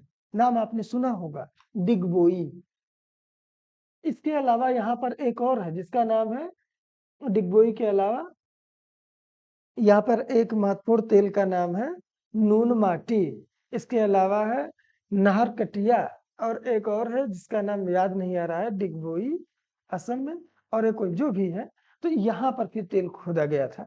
दूसरे नंबर पर तेल उत्पादन में यदि कोई भारत का राज्य है तो वो आपका पड़ता है ये, जिसका नाम है राजस्थान। यदि आपसे सवाल किया जाए कि भारत की किस राज्य में सबसे ज्यादा तेल उत्पादित होता है, तो आपका उत्तर क्या होगा? राजस्थान। और यदि तीसरे नंबर का पूछा जाए कि कौन है इसमें उत्पादन में, तो आपका उत्तर आएगा गुजरात। गुजरात में एक जगह है जिसका नाम आपने सुना होगा अंकलेश्वर। ये जरा याद रखिएगा, अंकलेश्वर आपका तेल उत्पादक क्षेत्र है। जबकि आप लोग इस बात को जानते हैं कि जामनगर, ये यहाँ पर जामनगर, ये जामनगर तेल उत्पादक नहीं है, ये तेल संशोधक है। यहाँ पर तेल का संसाधन किया जाता है। पेट्रोलियम में क्रूड ऑयल है, कच्चा तेल है, ये गाढ़ा काला रंग का होता है। इसको जो धरती के नीचे से निकाला जाता है, निकालने के बाद में संयंत्र में लिया जाता है, वहां जहाँ रिफाइनरीज होते हैं, भारत का सबसे बड़ा प्राइवेट रिफाइनरीज है ये, वहां ले जाते हैं। तो उसी से तापमान के विभिन्न प्रकारों पर, कम तापमान पर बनता है आपका पेट्रोल, ज्यादा तापमान पर आपका डीजल, उससे ज्यादा तापमान पर संभवतः ये हो सकता है कि विपरीत भी हो, उससे भी फिर केरोसिन, फिर चारकोल, एस्फाल्ट, ये सारी चीजें मिलती हैं। आपने वैसलीन देखा होगा, वैसलीन भी पेट्रोलियम जेली होता है इस समय जो सबसे यूज में आ रहा है। ये सारे हमारे पेट्रोल से बनते हैं। तो भारत में सबसे ज्यादा जो पेट्रोल का उत्पादक है वो आपका कौन सा हो गया? अब तटीय क्षेत्र, राजस्थान, गुजरात, और चौथा आपका है असम। ये जरा याद रखें, ये हमारे भारत में इसके तेल के उत्पादक हैं। यदि विश्व की बात की जाए कि पेट्रोलियम का वैश्विक उत्पादन क्या है, तो सीधी सी बात यह है कि यूएसए दुनिया का सबसे ज्यादा तेल उत्पादित करता है। विडंबना देखिए कि कच्चे तेल का सबसे बड़ा भंडारक वेनेजुएला है। वेनेजुएला का जो उत्तरी क्षेत्र है, वहां पर एक झील स्थित है जिसका नाम है मराकाइबो। उसी मराकाइबो झील के नीचे दुनिया का सबसे बड़ा कच्चे तेल का भंडार है। दूसरे नंबर पे आपका आता है सऊदी अरब और ईरान, इराक भंडारण के क्षेत्र में। फिर आपका रूस है। लेकिन विडंबना इस बात की है कि दुनिया में जो सबसे ज्यादा तेल उत्पादित होता है वो किस देश में होता है? यूएसए में। और यदि हम बात करें कि दूसरे नंबर पे कौन करता है, तब आपका दूसरा नंबर का आता है सऊदी अरेबिया। दूसरा सबसे ज्यादा तेल उत्पादक देश आपका है सऊदी अरेबिया। और जब से 2021 में 22 फरवरी से रसिया ने अटैक किया है यूक्रेन के ऊपर, उसी समय से पश्चिमी देशों ने, यूरोप और अमेरिका ने उसके ऊपर सैंक्शन लगा दिए, प्रतिबंध, जिसके चलते वो अपने तेल को विश्व के अन्य बाजारों में बेच नहीं सकता। तो उसने सस्ते दामों पर भारत को तेल बेचना शुरू किया और अपने यहाँ पर तेल उत्पादन बढ़ा दिया, क्योंकि अन्य अर्थव्यवस्थाओं से उसका कनेक्शन रह नहीं गया। जिसके चलते उसके तेल का सबसे बड़ा खरीदार बन के अभी 15 दिन पहले, ये जो आज 28 नवंबर है, इस नवंबर से 15, इस नवंबर माह के आसपास में रूस सबसे ज्यादा तेल निर्यात करने वाला भारत के लिए हो गया। अर्थात रूस के तेलों का सबसे बड़ा खरीदार कौन है? भारत है। इसके जस्ट पहले, एक महीना पहले चाइना था। अब यदि आपसे ये बात किया जाए कि तीसरे नंबर का तेल उत्पादक कौन है, तो आपका उत्तर क्या जाएगा? रसिया। तो जरा याद रखिएगा, सबसे ज्यादा पेट्रोलियम का उत्पादन यूएसए में होता है, जबकि पेट्रोलियम का सबसे बड़ा भंडार वेनेजुएला में मराकाइबो झील के पास में है। अब हम लोग चलते हैं धात्विक खनिजों की ओर, जिसका नाम है लौह अयस्क। देखते हैं लौह अयस्क इनके बारे में। क्यों? क्योंकि लोहा से ही स्टील बनता है और आधुनिक उद्योग में लोहे का बहुत इंपॉर्टेंस है। जब तक लोहे का महत्व नहीं आया हमारे समाज में, तब तक हम उनको कभी समाज का दर्जा नहीं दे पाए जो थोड़ा उच्च हो। उदाहरण के लिए सिंधु घाटी सभ्यता में लोहे का साक्ष्य प्राप्त नहीं हुआ है। ऋग्वैदिक काल में भी संभवतः नहीं हुआ है। माना जाता है कि उसमें अयस करके कुछ आया है, श्याम अयस, कृष्ण अयस, लेकिन उसे पूर्णतः लोहा नहीं माना जा सकता। लगभग ईसा पूर्व की 10वीं शताब्दी के आसपास में यूपी के अंतरजी खेड़ा नामक जगह से पहली बार लोहे के साक्ष्य के मिलने लगते हैं। जब से लोहा इंसान ने बनाया, तो याद रखना, उस लोहे का सबसे पहला जो प्रयोग हुआ वो किस क्षेत्र में हुआ? उद्योग में नहीं, कृषि में नहीं, मार धाड़ में बनाया गया कुल्हाड़ी, बनाया गया फरसे, बल्लम, कुल्हाड़ी, तलवार आदि। इन सबसे लोहे से जब हथियारों का निर्माण इतना ज्यादा हो गया, तो जंगल को सफाने में और अपने शत्रुओं को सफाने में सबसे ज्यादा काम आया। यही वजह है कि मगध साम्राज्य के सबसे ज्यादा ताकतवर होने में बड़ा कारण आपका ये था कौन? लोहा। उसने कुल्हाड़ियों से जंगल को साफ किया, हाथियों को पकड़ा और उनसे अपनी सेना बनाई, हथियार बनाए, और मगध ने धीरे धीरे अंग को, वत्स को, अवंती को, इन सबको जीते हुए एक बड़े साम्राज्य की रूपरेखा प्रस्तुत की, जो आगे चलकर मौर्य साम्राज्य, गुप्त साम्राज्य, इन सब में आता है। मगध प्राचीन भारत का इसीलिए सेंटर माना जाता है। हालांकि वो इतिहास की बातें हैं, हम लौह अयस्क में आते हैं। तो लौह अयस्क के लिए यदि आप भारत के मैप को ध्यान से देखेंगे तो आपको पता चलेगा कि पिछली क्लासेस में जैसे बताया कि इस दक्कन ट्रैप के आसपास में एक जबरदस्त क्या आया था? ज्वालामुखी। और ज्वालामुखी आता है लगभग 100 किलोमीटर की गहराई से, और 100 किलोमीटर में होते हैं भारी धातु, लोहा, सोना, तांबा, चांदी, मैंगनीज आदि आदि।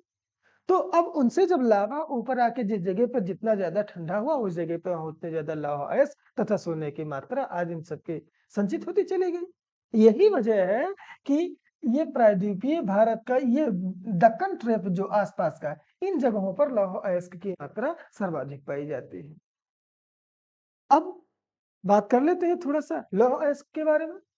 तो हम जान पाते हैं कि लौह अयस्क में एक होता है जिसका नाम भंडारण, रिजर्व, और एक होता है जिसका नाम उत्पादन, प्रोड्यूसिंग। चलिए देखते हैं कौन सबसे बड़ा भंडार है भारत में और कौन सबसे बड़ा उत्पादक है। ध्यान दीजिएगा कि लौह अयस्क में 4 प्रकार के अयस्क होते हैं स्पेशली, जिनमें से पहला और सबसे उत्तम प्रकार का लौह अयस्क है, उसका नाम है मैग्नेट, मैग्नेटाइट। सबसे टॉप क्लास का लौह अयस्क कौन होता है? मैग्नेटाइट। इसमें चुंबक की मात्रा ज्यादा होती है, लोहांश की मात्रा ज्यादा होती है। यदि इसका हम प्रगलन करने लगे तो हमें पता चलेगा कि इसमें वेस्ट कम होता है, जबकि शुद्ध माल ज्यादा होता है। दूसरे नंबर का कोयला कौन सा है?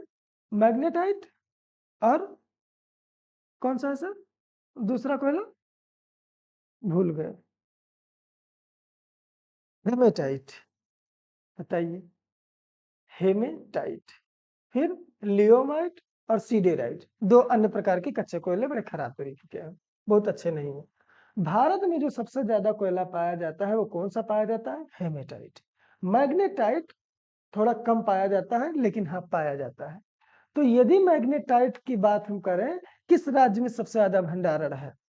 हेमेटाइट की बात करें तो किस राज्य में सबसे ज्यादा भंडारण है? देख लेते हैं। भंडारण पहला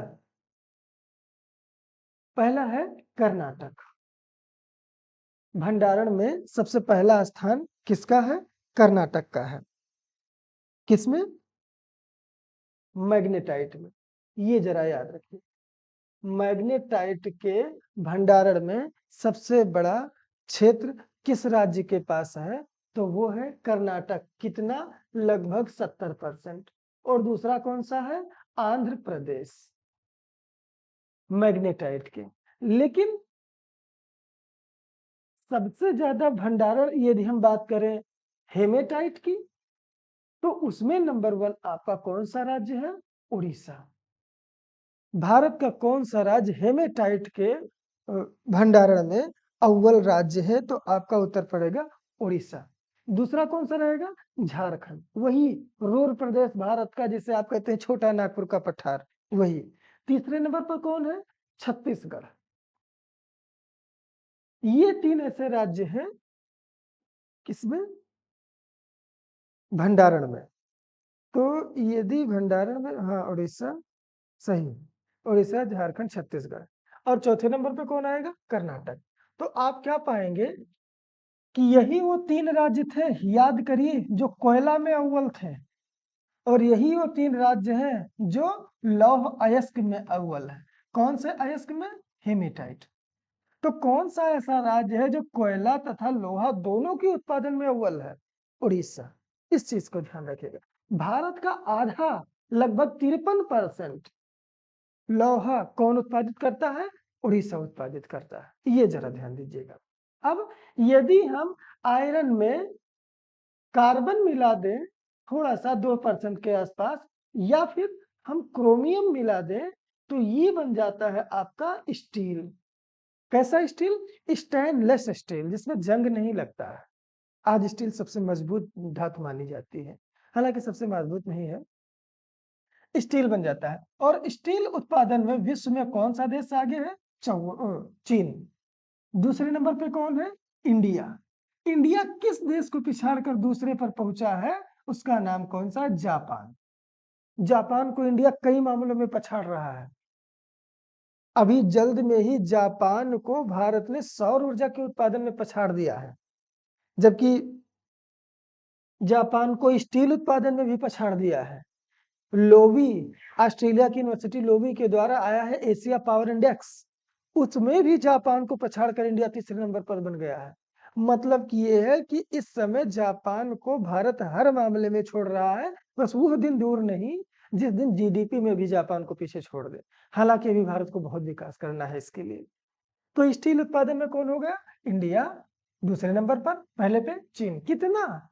ध्यान दीजिएगा, 525 मिलियन टन उत्पादन के साथ, लगभग 525 है, 525 मिलियन टन उत्पादन के साथ चाइना स्टील उत्पादन में नंबर 1 है। इंडिया कितना उत्पादित करता होगा? गेस कीजिए। इंडिया दूसरे नंबर पर है स्टील उत्पादन में, तो कितना मिलियन टन करता होगा? देखिए, चाइना और इंडिया के स्टील उत्पादन में कितना अंतर है। इंडिया 125 मिलियन टन उत्पादित करता है, जबकि चाइना 525 मिलियन टन उत्पादित करता है। सोचिए, इंडिया कहाँ है और चाइना कहाँ है? यदि इंडिया चाइना को पास करना चाहे, सरपास करना चाहे, तो क्या संभव है? अभी शायद नहीं। हालांकि भारत सरकार ने वर्ष 2034 तक, ये जरा याद रखिएगा, वर्ष 2034 तक 500 मिलियन टन, संभवतः 500, एक बार आप चेक कीजिएगा, 500 मिलियन टन स्टील उत्पादन का लक्ष्य रखा है। हमारे उद्योग मंत्री साहब ने इस बात को अभी जल्द में कहा है, 20-25 दिन पहले की बात थी।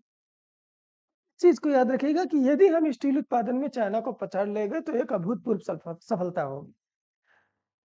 आइए देखते हैं इनके बारे में, मैग्नेटाइट, हेमेटाइट, इन सब के बारे में। ये हो गया हमारे भंडारण में।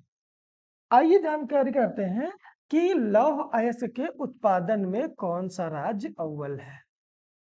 तो भंडारण में उड़ीसा, झारखंड, छत्तीसगढ़, कर्नाटक, किसमें? हेमेटाइट में।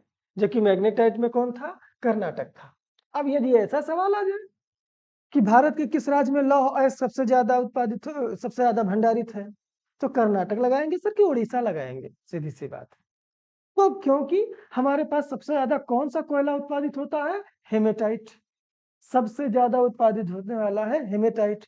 दूसरे नंबर पर कौन है? मैग्नेटाइट। तो हमारे यूज के लिए सबसे ज्यादा कौन सा होगा? हेमेटाइट। और वो राज्य कौन होगा? उड़ीसा।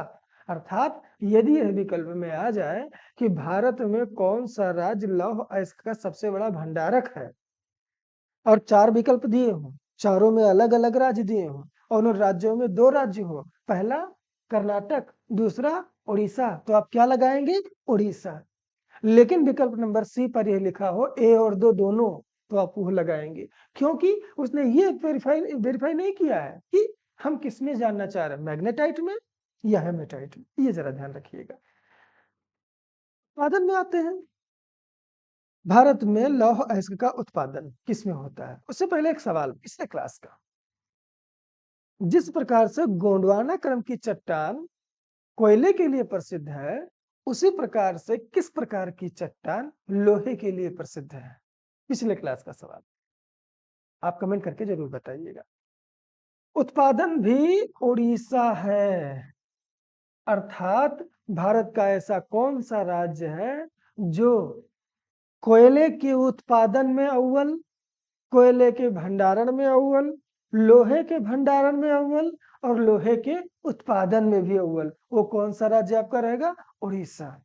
अब प्रॉब्लम इस बात की है कि आपके मन में सवाल आएगा कि सर जी, पंजाब जहां पे कोई धातु नहीं है या ना के बराबर है, केरल जहां पे ना के बराबर धातु है, हरियाणा जहां ना के बराबर धातु अयस्क है, फिर आ जाइए इधर गोवा ना के बराबर है, ये राज्यों में कोई धातु वगैरह नहीं है, फिर भी इतना ज्यादा विकसित। जबकि हमारे छोटा नागपुर पठार जो कि सारे खनिज यहीं पर है, इतने अल्प विकसित काहे हैं?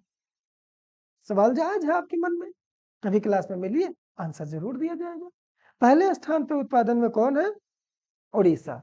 दूसरा कौन है? छत्तीसगढ़। तीसरा कौन है? कर्नाटक। कौन सा नाटक? कर्नाटक।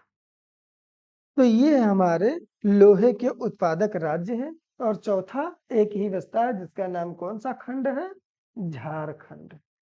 इस प्रकार भारत में सबसे ज्यादा लोहे के उत्पादक राज्यों में उड़ीसा है। ये 53% के साथ, नो नो नो नो, ये वाला गलत है। ये 53% के साथ में सबसे ज्यादा, आधा कोयला, आधे से भी अधिक कोयला उड़ीसा अकेले उत्पादित करता है। तो ये रहे हमारे खनिज संसाधन के बारे में। चलिए अब हम एक नए चैप्टर की तरफ चलते हैं जिसका नाम है ऊर्जा परिदृश्य। ऊर्जा परिदृश्य एक नया चैप्टर।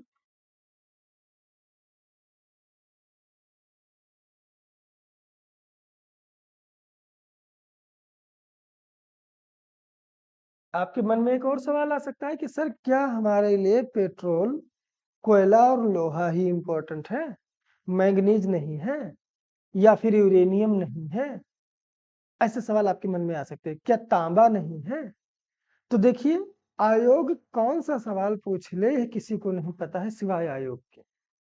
हमें भी नहीं पता है। हम केवल उसके बताए पिछले पेपर के रास्ते के अनुसार चलने का प्रयत्न करते हैं। और एक मैराथन क्लास में सारी चीजें आपको बताना संभव नहीं है। आप इसके लिए एक नया कोई बुक ले लीजिए और उसके अनुसार उससे पढ़ते चले जाइए कि यूरेनियम उत्पादन में नंबर 1 देश कौन सा है? कजाकिस्तान। भंडारण में कौन सा है? ऑस्ट्रेलिया है।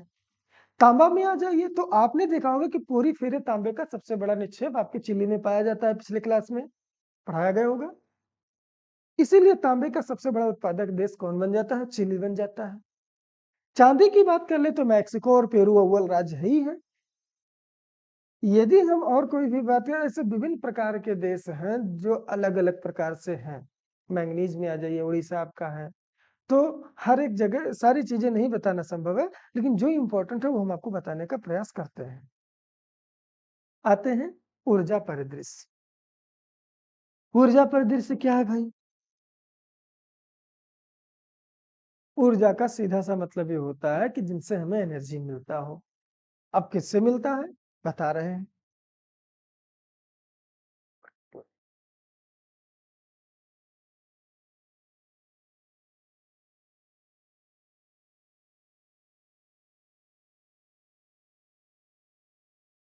अभी जैसा कि आपको बताया गया संसाधनों के बारे में, संसाधन कई प्रकार के होते थे। उन्हीं में से दो प्रकार के, यदि हम संसाधनों की बात करें, रिसोर्सेज की, ऊर्जा हमें संसाधनों से मिलता है, तो ये दो प्रकार के होते हैं। एक कहा जाता है नवीकरणीय संसाधन, जैसा कि अभी मैंने बताया था, और एक कहा जाता है अनवीकरणीय। ये क्या है नवीकरणीय? ये नवीकरणीय जिसको आप दोबारा प्राप्त कर सके, वो है आपका नवीकरणीय। इसे एक और शब्द के नाम से जाना जाता है गैर परंपरागत, और इसे कहा जाता है परंपरागत। शायद उदाहरण दे तो आपको समझ में ज्यादा आएगा। अनवीकरणीय जिसका आप दोबारा यूज नहीं कर सकते हैं और एक बार समाप्त हो गया तो दोबारा नहीं मिलेगा, वो आपका क्या कहलाएगा? अनवीकरणीय संसाधन। उदाहरण के लिए कोयला तथा पेट्रोलियम सबसे महत्वपूर्ण में से एक है। गैर परंपरागत में से जैसे है आपका सौर ऊर्जा। क्या हम सौर ऊर्जा को खत्म कर सकते हैं? नहीं। दूसरा है पवन ऊर्जा, या फिर आपका है जल ऊर्जा, या आपके वन है, या आपके मत्स्य हैं। ये सब आपकी किसमें आते हैं? नवीकरणीय ऊर्जा में। ये ऐसे, या फिर और नॉर्मली बात करें तो ऐसे संसाधन जिनसे प्रदूषण ना के बराबर होता हो या ना होता हो, उसे कहेंगे गैर परंपरागत, रिन्यूएबल। और जबकि अनवीकरणीय संसाधन जिनसे हमें प्रदूषण भी मिलता है और ऊर्जा के साथ में, कोयला जलाने से, पेट्रोल जलाने से, जंगल जलाने से आज से हमारे प्रदूषण बढ़ते हैं। ये हमारे अनवीकरणीय संसाधन है।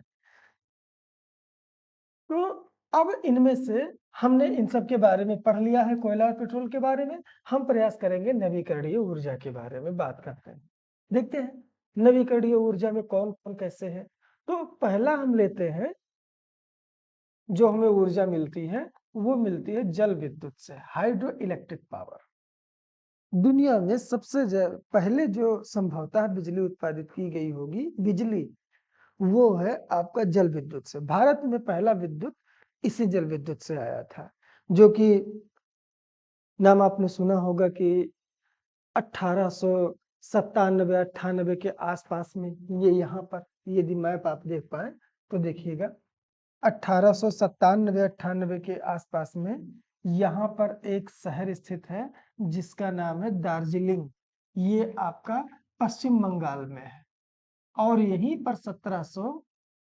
1897-98 में एक जगह पड़ती है जिसका नाम रखा गया था सिद्रापूंग। इसी सिद्रापूंग में भारत की पहली जल विद्युत स्थापित की गई थी, जो कि कहाँ है? दार्जिलिंग में। दार्जिलिंग कहाँ है? पश्चिम बंगाल में। इसका मतलब ये हुआ कि भारत का पहला जल विद्युत कहाँ उत्पादित हुआ था? सिद्रापूंग में हुआ था। ये कब की घटना है? 1897-98 की है। दूसरी बात ये है कि 1902 के आसपास में कावेरी नदी के पास एक जगह है जिसका नाम है शिव समुद्रम। यहाँ पर भारत का दूसरा जल विद्युत परियोजना शुरू किया गया। अब एक चीज और है कि हम जल विद्युत को काहे इतना प्रायोरिटी दे रहे हैं, तो जरा याद रखिएगा कि जल विद्युत से कोई ग्रीन हाउस गैस नहीं निकलता है। हाइड्रो इलेक्ट्रिक से होता क्या है, एक बांध बनाते हैं, उस बांध से हम पानी को छोड़ते हैं, उस पानी के जब प्रेशर लगता है तो उस पर बैठाया हुआ टरबाइन अपने आप नाचने लगता है, घूमने लगता है, जिससे बिजली उत्पादित होने लगती है। इस क्रिया में कोई हानि नहीं होता है, इसीलिए जल विद्युत को हम किस नाम से जानते हैं? श्वेत कोयला के नाम से जानते हैं। अर्थात एक ऐसा कोयला जो ग्रीन हाउस उत्पादित न करता हो और ऊर्जा भी देता हो, वो कौन सा कहलाएगा? जल विद्युत कहलाएगा। दार्जिलिंग में ही भारत की पहली बिजली आनी शुरू हुई थी। इसी के चलते भारत सरकार ने इसको बढ़ावा देने के लिए 1975 में जल विद्युत निगम की स्थापना किया। कब किया? 1975 में जल विद्युत ने। अब हम आते हैं फिर से अपने भारत के मैप पर कि आखिर भारत में किस जगह पर सबसे ज्यादा जल विद्युत होने के चांसेस हैं, मतलब कौन कौन से क्षेत्र में जल विद्युत ज्यादा होगा। अब जैसे उदाहरण के लिए आपके लिए क्या होना उत्तर मिलेगा आपको कि 9 तटीय राज्यों में जल ज्यादा है इसलिए यहाँ जल विद्युत ज्यादा होगा, लेकिन ऐसा नहीं है। जल विद्युत वहां ज्यादा होगा जहां नदियां ज्यादा होंगी, और केवल नदियां ज्यादा होंगी वहां के लिए इंपॉर्टेंट नहीं है, वे नदियां पहाड़ों पर हों, क्योंकि जब पहाड़ से पानी तेजी से गिरेगा तो वहां पे टरबाइन चलाना आसान होगा, बांध बनाने की ज्यादा जरूरत नहीं पड़ेगी। यही वजह है कि वो राज्य जहां पर नदियां भी हों और ऊंचाई भी हो, वो राज्य जल विद्युत उत्पादन के लिए अव्वल राज्य होता है। उदाहरण के लिए हम मान लें कि हरियाणा में जल विद्युत नहीं होगा, क्यों? नदी तो है ही नहीं, और नदी के साथ साथ में कोई ऊंचाई क्षेत्र भी तो नहीं है, तो पानी कैसे गिरेगा? यही वजह है कि हरियाणा में ऐसा नहीं होता है। होता कहाँ है? कर्नाटक पठारी क्षेत्र है, पश्चिमी घाट की नदियां तेजी से बहती हैं। भारत के भूगोल में पिछली क्लासेस में आपको बताया गया, और जब वो तेजी से बहती हैं तो उसमें लगा हुआ टरबाइन भी तेजी से नाचता है, उससे ज्यादा विद्युत उत्पादित होता है।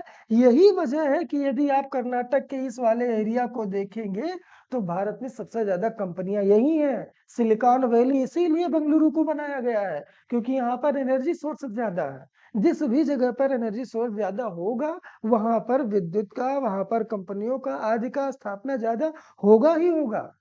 विश्व के भूगोल में सर जी ने आपको बताया होगा, ऑपलेशियन में, ऑपलेशियन पर्वत पर एक फॉल लाइन पड़ता है, जलप्रपात की एक रेखा ही है, अल्बामा इंडियाना तक इन सारे क्षेत्रों में, और वहां पर उसी फॉल लाइन पे टरबाइन लगा के विद्युत उत्पादित किया जाता है, जिसकी वजह से आज भी आप देखेंगे अमेरिका का पूर्वी तट ऑपलेशियन वाला पूरा सबसे सघन आबाद देश है, जबकि मिडिल अमेरिका जो प्रेरीज में पाए जाते हैं बहुत विरल है। कारण वहां पे एनर्जी उतना कम है। यही वजह है कर्नाटक हमारा इतना आगे निकल रहा है, क्योंकि यहाँ पर सोर्सेज, रिसोर्सेज सबसे ज्यादा है। अब इन नदियों में कौन सी नदी ऐसी है जिसमें जल विद्युत की उत्पादन करने की क्षमता सर्वाधिक है? तो कौन सी वो नदी होगी कि जिसका भारत में बहाव ज्यादा है और ऊंचाई से निकलती है? क्या वो गोदावरी है? नहीं, गोदावरी की लंबाई 1465 है। इससे ज्यादा लंबी तो गंगा है, 2525। लेकिन गंगा में एक प्रॉब्लम ये है कि गंगा केवल उत्तराखंड में ही निकलती है, उत्तर प्रदेश में जाती है तो वहां पे कोई पर्वत है ही नहीं, तो हाइड्रो इलेक्ट्रिक कैसे बनाया जाए? अब ऐसा कोई एक राज्य बताइए जिसमें पहाड़ियों की संख्या भी ज्यादा हो और नदी की लंबाई भी ज्यादा हो और पर्वत से निकल रही हो। ब्रह्मपुत्र। भारत में सबसे ज्यादा हाइड्रो इलेक्ट्रिक विद्युत उत्पादित करने का क्षमता जो सबसे ज्यादा है वो किस नदी में है? ब्रह्मपुत्र। ये रहा आपका ब्रह्मपुत्र। चेमांग इंगडिंग ग्लेशियर से होते हुए देहांग देबांग बनाते हुए असम में माजुली द्वीप बनाते हुए धुबरी के निकट जाते हुए गंगा से मिलने के बाद सुंदरबन की डेल्टा बनाने वाली नदी ब्रह्मपुत्र। ये भारत में सबसे ज्यादा जल विद्युत विभव यहीं पर मौजूद है। यदि इसमें हम और भी नदियों का जिसका नाम सिंधु है, सतलज है, झेलम है, इन सारे नदियों को अभी जोड़ते चले जाए तो भारत में जितना जल विद्युत उत्पादित होता है उसका अकेले 50% किसमें होगा? हिमालय में होगा। ये जरा याद रखिए। तो भारत में सबसे ज्यादा जल विद्युत कहाँ होगा? हिमालय में होगा। राज्यों की बात करें, भारत के किस राज्य में सबसे ज्यादा हाइड्रो इलेक्ट्रिक पावर उपलब्ध है? आपका उत्तर होगा तुरंत अरुणाचल प्रदेश या फिर असम, क्योंकि ब्रह्मपुत्र तो वहीं बहती है। लेकिन नहीं, विकास जाने के लिए रास्ता चाहिए और असम में ब्रह्मपुत्र इतनी चौड़ी है, 50 किलोमीटर चौड़ाई उसकी हो जाती है। एक तट से दूसरा तट आप नहीं देख सकते, एक किनारे से दूसरा किनारा। ऐसी परिस्थिति में विकास जाना संभव नहीं होता है, बढ़िया से विकास, जिसकी वजह से वहां पर हाइड्रो इलेक्ट्रिक पावर लगाने की क्षमता तो है लेकिन अभी उसका यूज नहीं किया जा पा रहा है। अभी वर्तमान में हाइड्रो इलेक्ट्रिक में आपका उत्तराखंड अव्वल राज्य में से एक है। ये जरा याद रखिएगा, उत्तराखंड। यहाँ पे हाइड्रो इलेक्ट्रिक ज्यादा ही आते हैं। ये किससे बनते हैं तो जरा देख लेते हैं। इन्हें जल विद्युत परियोजनाएं कहा जाता है। जल विद्युत उत्पादन के लिए कौन कौन सी परियोजनाएं हैं? जैसे नाम आपने सुना होगा इडुक्की, कहाँ है? केरल में। कैसी परियोजना है? जल विद्युत परियोजना है। ऐसे और भी कई सारे हैं, जरा देख लेते हैं। मेट्टूर बांध, तमिलनाडु। मेट्टूर बांध तमिलनाडु में है। ऐसे है सलाल परियोजना, अभी अभी कुछ समय पहले आपको बताया गया। सलाल के अलावा बगलीहार और दुल्हस्ती हैं। बगलीहार, दुल्हस्ती, ये सारी परियोजनाएं कहाँ हैं? जम्मू कश्मीर में। ये सब आपकी हाइड्रो इलेक्ट्रिक है। इन सबको आपको ध्यान में रखना चाहिए। हिमाचल प्रदेश में एक है जगह जिसका नाम है नाथपा झाकरी, ये भी आपका जल विद्युत है।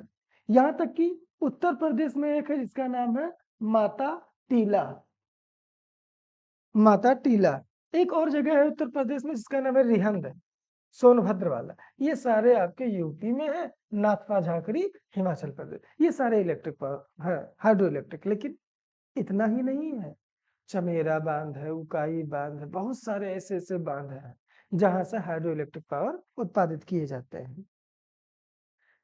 चलिए दूसरे नंबर पर देखते हैं ताप विद्युत। हमारे ऊर्जा का एक और स्रोत है जिसका नाम है ताप, थर्मल पावर। थर्मल पावर उसे कहते हैं जिसका उत्पादन कोयला, पेट्रोल, डीजल आदि या फिर गैस, इन सब से उत्पादित होता है। उसे कहते हैं ताप विद्युत उत्पादन। ये भारत में सबसे ज्यादा है अभी वर्तमान में है। हालांकि नवीकरणीय संसाधनों की सोर्स बढ़ रही है। ताप विद्युत को बढ़ावा देने के लिए 1975 में ही एनटीपीसी की स्थापना की गई थी। इसका काम यही है कि थर्मल को बढ़ावा देना। ध्यान दीजिएगा कि कोयला, पेट्रोल, डीजल आज सारे कैसे संसाधन हैं? अनवीकरणीय। और अनवीकरणीय संसाधन वह होते हैं जो ग्रीन हाउस गैसों का उत्पादन करते हैं। इसका मतलब ये हुआ कि जो भारत सरकार ने 2070 तक भारत को शून्य उत्सर्जन तक ले जाने की अपना लक्ष्य निर्धारित किया है, जो COP 29 के दौरान, संभवतः 29 ही था, उसके दौरान लिया गया। उस लक्ष्य को यदि प्राप्त करना है तो हमें कोयला, पेट्रोलियम, डीजल, गैस अर्थात थर्मल पावर को रिड्यूस करना होगा, कम करना होगा और बढ़ावा देना किसको होगा? सौर ऊर्जा, पवन ऊर्जा, जल ऊर्जा, इन सबको। तभी भारत 2070 के लक्ष्य को प्राप्त कर पाएगा। अन्यथा जिस प्रकार पहले यह 2040 था, उसको बढ़ाकर 2070 किया गया, वो दिन दूर नहीं कि जब इसको 3000 किया जाए। इसी के लिए देश के प्रधानमंत्री जी ने लाइफ मिशन लागू किया है। लाइफ मिशन के साथ साथ में सौर ऊर्जा, सुजला उजला उज्ज्वला योजना वगैरह वगैरह सारे सब कुछ। इसका उद्देश्य यही है कि भारत को 2070 तक सौर उत्सर्जन तक लिया जा सके।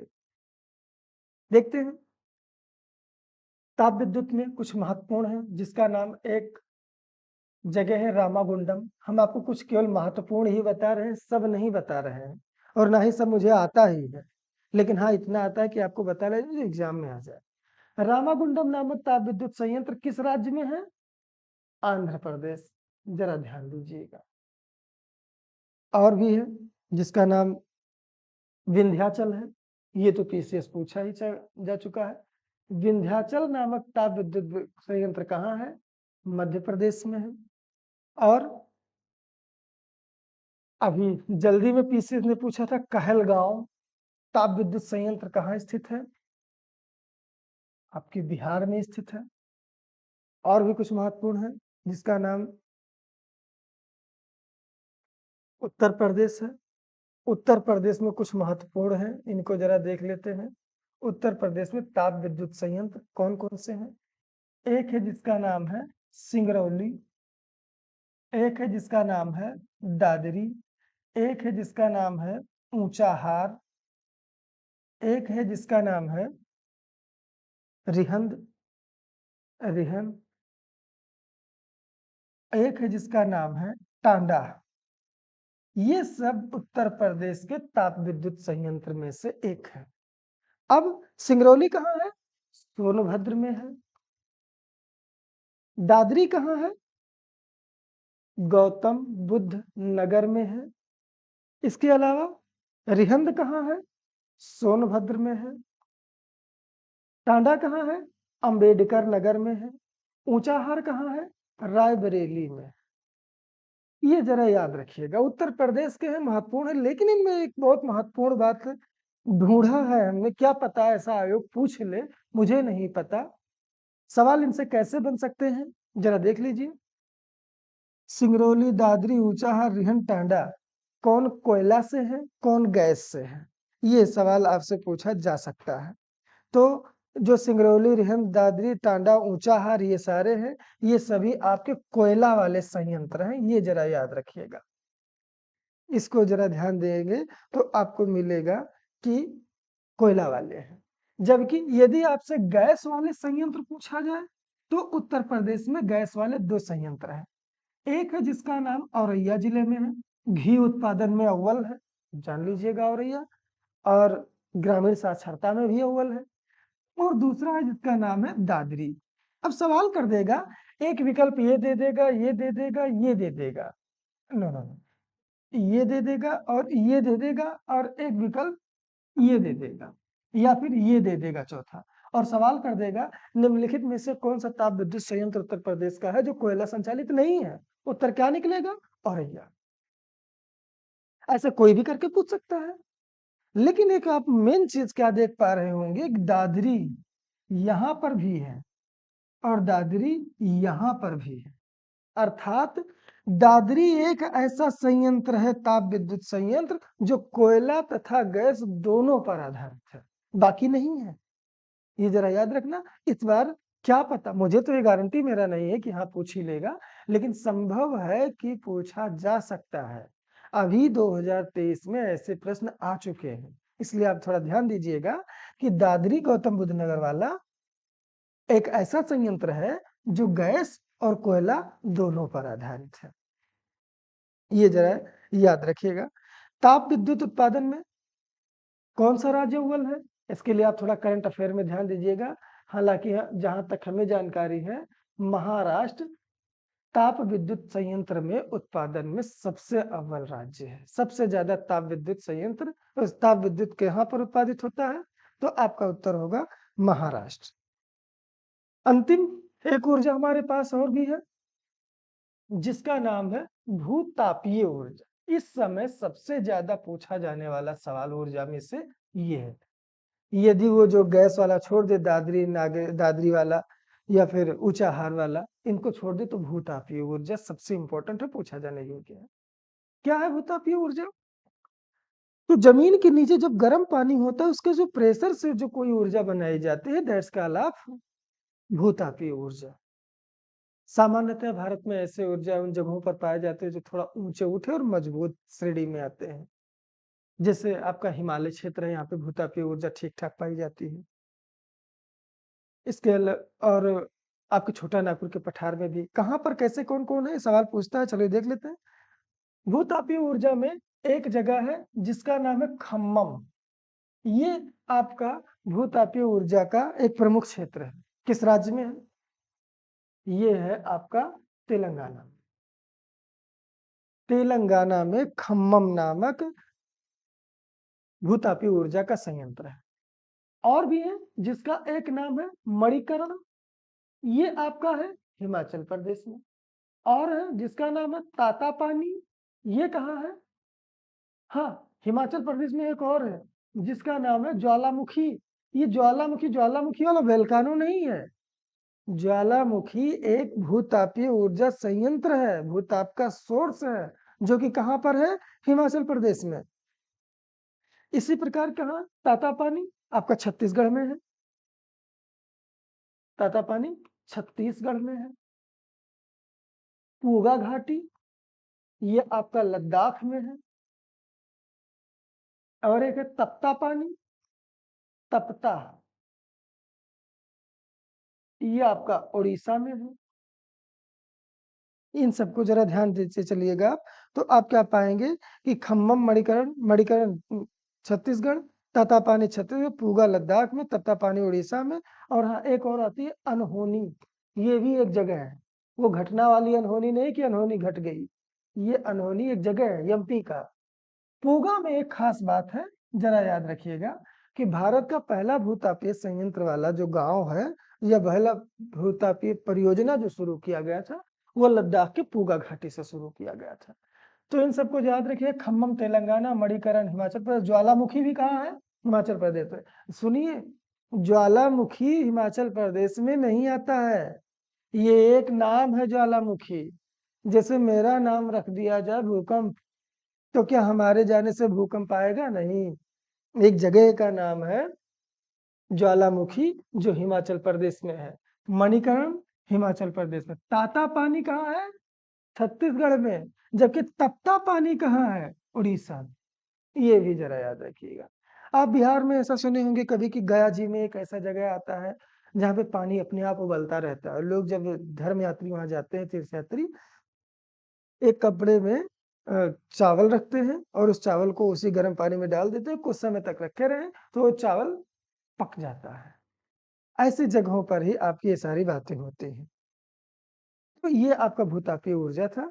चलिए हम अब आप अंतिम चैप्टर्स की ओर बढ़ते हैं, जिनमें से एक का नाम है उद्योग, इंडस्ट्रीज। उद्योग क्या है? उद्योग किसे कहते हैं? जहां पर कच्चे माल को पके माल में बदला जाए, दैट्स कॉल्ड ऑफ उद्योग, उसे ही उद्योग बोला जाता है। अब उद्योग कौन कौन से? विभिन्न प्रकार के, जैसे लौह इस्पात उद्योग और वस्त्र उद्योग और कागज उद्योग। ऐसे विभिन्न प्रकार के उद्योग होते हैं। उन सारे उद्योगों में से चलिए हम एक पर चर्चा करते हैं जिसका नाम है लौह इस्पात उद्योग। तो भाई लौह इस्पात उद्योग 8 कोर उद्योगों में से एक है। इकोनॉमिक्स में आपको 8 कोर बताएंगे होंगे, कोयला, उर्वरक, पेट्रोलियम, रसायन वगैरह वगैरह। उनमें से एक को आपका कौन है? लौह इस्पात उद्योग। 1948 में भारत के पहले उद्योग मंत्री थे जिनका नाम था श्यामा प्रसाद मुखर्जी। उन्होंने ही भारत में पहली जो औद्योगिक नीति थी उसे जाहिर किया। भारत की पहली औद्योगिक नीति आई कब? 6 अप्रैल 1948 को किसके द्वारा? तत्कालीन उद्योग मंत्री श्यामा प्रसाद मुखर्जी के द्वारा। आपने नाम सुना होगा, इकोनॉमिक्स में पढ़ाया गया होगा, planned economy for India, M Visvesvaraya, भारत के पहले इंजीनियर्स। उन्होंने ही इस बात को बताया था कि क्या कैसे कुछ किया जाए। उसी के आधार पर भारत की पहली औद्योगिक नीति 6 अप्रैल 1948 को आई, डॉक्टर श्यामा प्रसाद मुखर्जी के द्वारा, जो कि भारत की स्वतंत्र भारत की पहली नीति थी। अब हम देखते हैं कि लौह इस्पात उद्योग या इन सारे उद्योगों का विकास भारत में किस क्रम में हुआ, कहाँ हुआ। तो देखते हैं, भारत में स्टील का जो प्लांट लगाया गया वो सबसे पहले लगाया गया था 1870 में। भारत में पहला लगाया गया 1870 में। कहा? बंगाल में एक स्टील वर्क्स आयरन कंपनी थी। कौन सी? बंगाल में iron works company, iron works company. हालांकि 1907 के आसपास में स्टील का भारत में सबसे तेजी से उत्पादन आरंभ हो गया। 1907 में। कब? जब जमशेदपुर में टिस्को की स्थापना हुई। कब हुई थी? 1907 में। तो टिस्को की स्थापना जब जमशेदपुर का पुराना नाम क्या था? साकची। ये जरा याद रखिएगा। इसी साकची में जब टिस्को की स्थापना हुई तब हम मानते हैं कि भारत में स्टील का वृहद उत्पादन आरंभ हुआ। कब? 1907 में। हालांकि लौह इस्पात की पहली कंपनी बंगाल में टाटा आयरन वर्क्स की बन चुकी थी। अभी करंट अफेयर्स में जैसा कि हमने आपको बताया कि स्टील उत्पादन में चाइना अव्वल है, दूसरे पर आपका भारत है। तो इस चीज को जरा याद रखिएगा। जब भारत आजाद हुआ तो हमने आपको पहले ही बताया है कि कृषि सबसे फोकस था प्रथम पंचवर्षीय योजना में, लेकिन उद्योगों को बढ़ावा देने के लिए दूसरी पंचवर्षीय योजना का फोकस उद्योगों पर रहा। ये जरा याद रखिएगा, जिसके तहत विभिन्न प्रकार के उद्योग स्थापित हुए। राउरकेला में, बोकारो में, इन सारी जगहों पर विभिन्न प्रकार के हुए, जो आप एक बार उसमें देखते चलिएगा।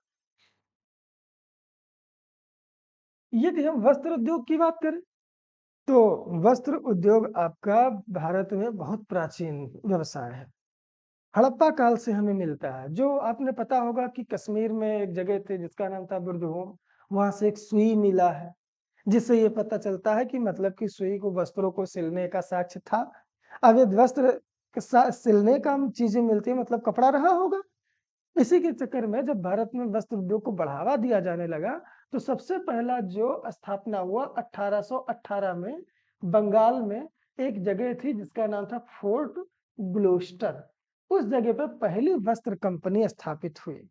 पहली सूती मिल जो थी हमारी, प्रथम सूती मिल कब स्थापित हुई? 1818 में। किस जगह? फोर्ट ग्लोस्टर में। कहां पर? पश्चिम बंगाल में। वहां पर स्थापित हुई, लेकिन ये असफल रही, ये पूरी तरह से सफल नहीं हो पाई। तब इसी की जगह पे 1854 में एक नया बनाया गया बंबई में, और ये बंबई में बनाया गया एक थे जिसका नाम था कांवर जी डाबर। कांवर जी डाबर, डाबर जी देख ले पूरा क्या नाम था उनका।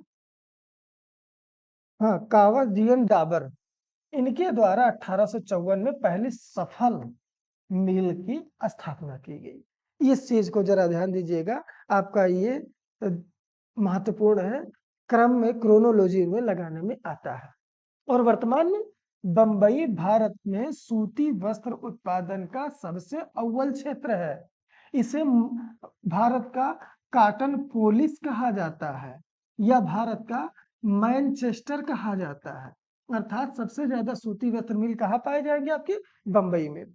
दूसरे नंबर पर आपका कौन है? वो है आपका अहमदाबाद। इसे पूर्व का बोस्टन कहा जाता है, इतना सूती वस्त्र में अव्वल है, पूर्व का बोस्टन। अब ध्यान दीजिए आप कि अहमदाबाद और मुंबई में वस्त्र उद्योग काहे ज्यादा है। इसकी वजह यह है कि यहाँ पर काली मिट्टी है, और काली मिट्टी कैसी मिट्टी होती है? कपास की। और कपास से क्या बनते हैं? सूती वस्त्र बनते हैं। एक विडंबना है।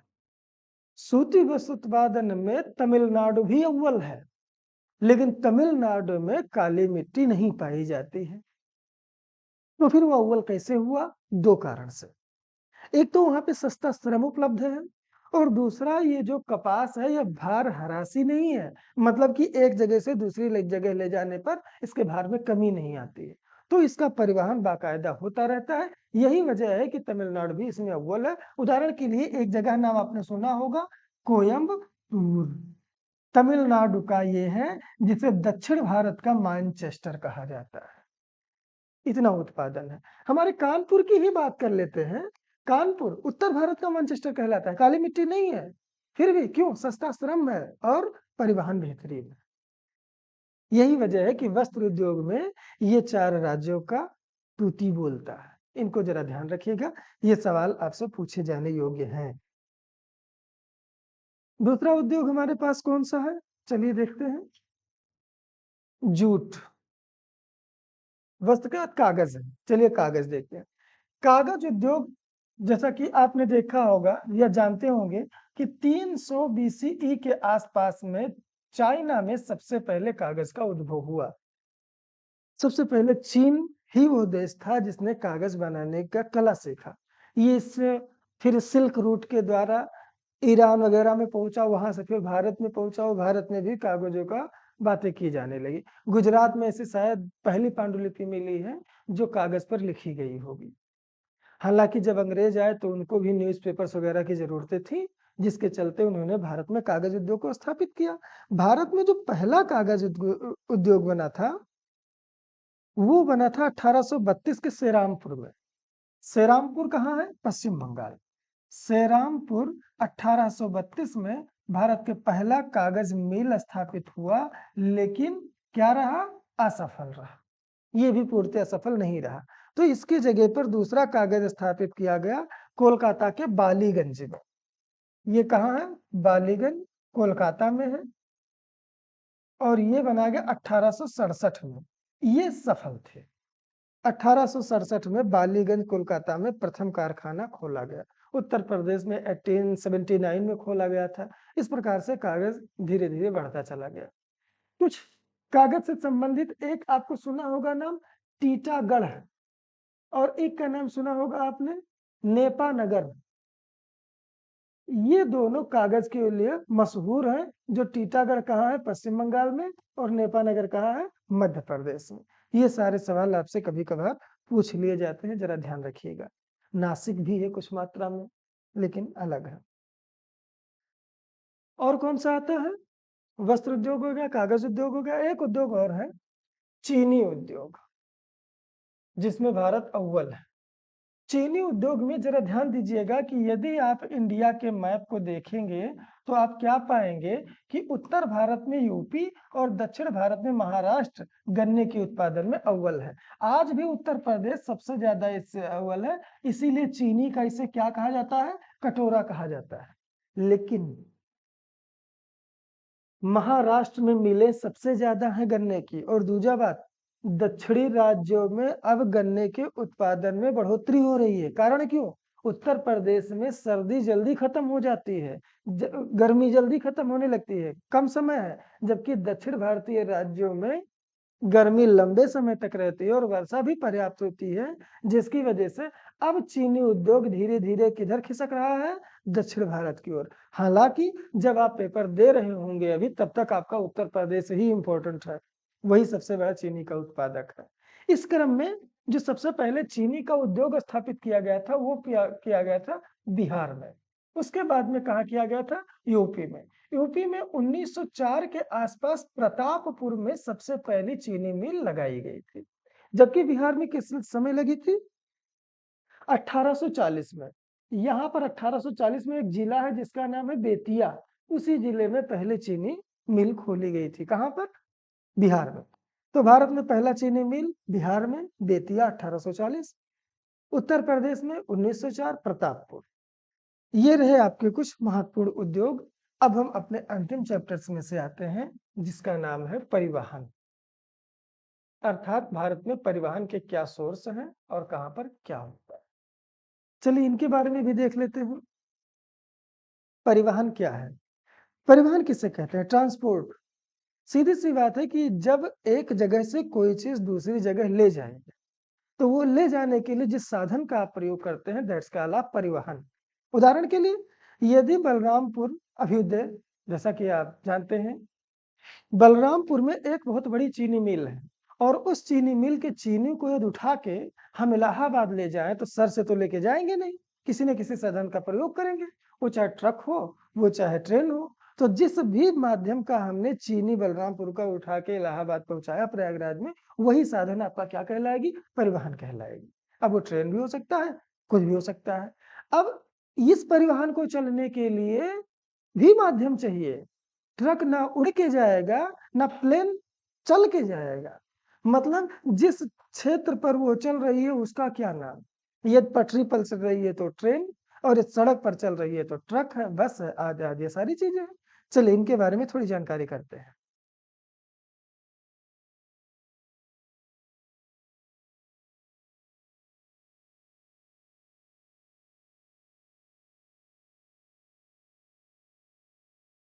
परिवहन, अभी परिवहन शुरुआत कैसे हुआ? परिवहन उतना ही पुराना है जितना पुराना इंसान। क्योंकि इंसान जब भी आया होगा इस धरती पर पहले जैसे ग्रेट रिफ्ट वैली अफ्रीका में आया था, तो चलना तो आरंभ किया ही होगा और वही जिस जगह से एक जगह से दूसरी जगह चला दैट्स कॉल्ड परिवहन। हो सकता है कि उस समय इनोवा ना रही हो, संभव है कि नहीं रहा होगा, हो सकता है वो पैदल ही चल रहे हों, कुत्ते को बनाया था सवारी, तरह-तरह की बातें। यदि हम लिखित भारत में इतिहास पाएँ तो हड़प्पा काल में भी नगर नियोजन पाते हैं। लेकिन सबसे बेहतरीन उपाय आपने देखा होगा कि जब मौर्य सम्राट सम्राट अकबर आया, तो उसने भारत के विभिन्न क्षेत्रों में बंगाल से लेकर अफ़गानिस्तान में और कश्मीर से लेकर कर्नाटक के मास्की गुर्जरा तक, हर जगह पर उसने अपने स्तंभ लगवा दिए थे, शिलालेख लिखवाने के लिए। अब इतने बड़े-बड़े शिलालेखों को, इतने बड़े-बड़े स्तंभों को ऐसा तो है नहीं कि जहाँ पर लगा है वहीं के पत्थर से बनाया गया, क्योंकि उदाहरण हम ले लें कि मान लिया गोंडा जिला, अपना अभ्युदय वहाँ पर भी है, हालाँकि ये भी बलरामपुर है। गोंडा जिला में कोई शिलालेख लगा है, तो वहाँ तो गोंडा जिले में पत्थर है ही नहीं। पक्का है कि उसको कहीं से लाया गया होगा। इलाहाबाद में जो रानी का अभिलेख है अशोक का, वो इलाहाबाद में पत्थर नहीं लाए, वो चुनार से लाया गया था मिर्ज़ापुर के आस-पास। तो वो पत्थर लाया कैसे गया होगा? क्या सर पे लाद के या हाथियों के द्वारा या और किसी पे? तो सीधी-सी बात है कि उस समय सम्राट अशोक के समय में नदियों पर उस पत्थरों को लेके जाया जा रहा था। यदि आप मध्यकाल में एक किताब आती है जिसका नाम था अ, सियासतनामा, संभवतः सियासतनामा नहीं है। वो जो फिरोज़ शाह तुगलक अशोक के अभिलेखों को जो दिल्ली और टोपरा वाले थे, इनको उठा के जब फिर वहाँ हरियाणा से दिल्ली ले जाया जाता है, तो उसका सचित्र वर्णन उस किताब में है। उसमें भी दिखाया गया है कि किस प्रकार नाव पर उस शिलालेख को रख के तब लेके जाया गया। इसी क्रम में तो अब जब भारत में परिवहन की बात आ रही होती है, तो परिवहन में सबसे महत्वपूर्ण है सड़क और रेल।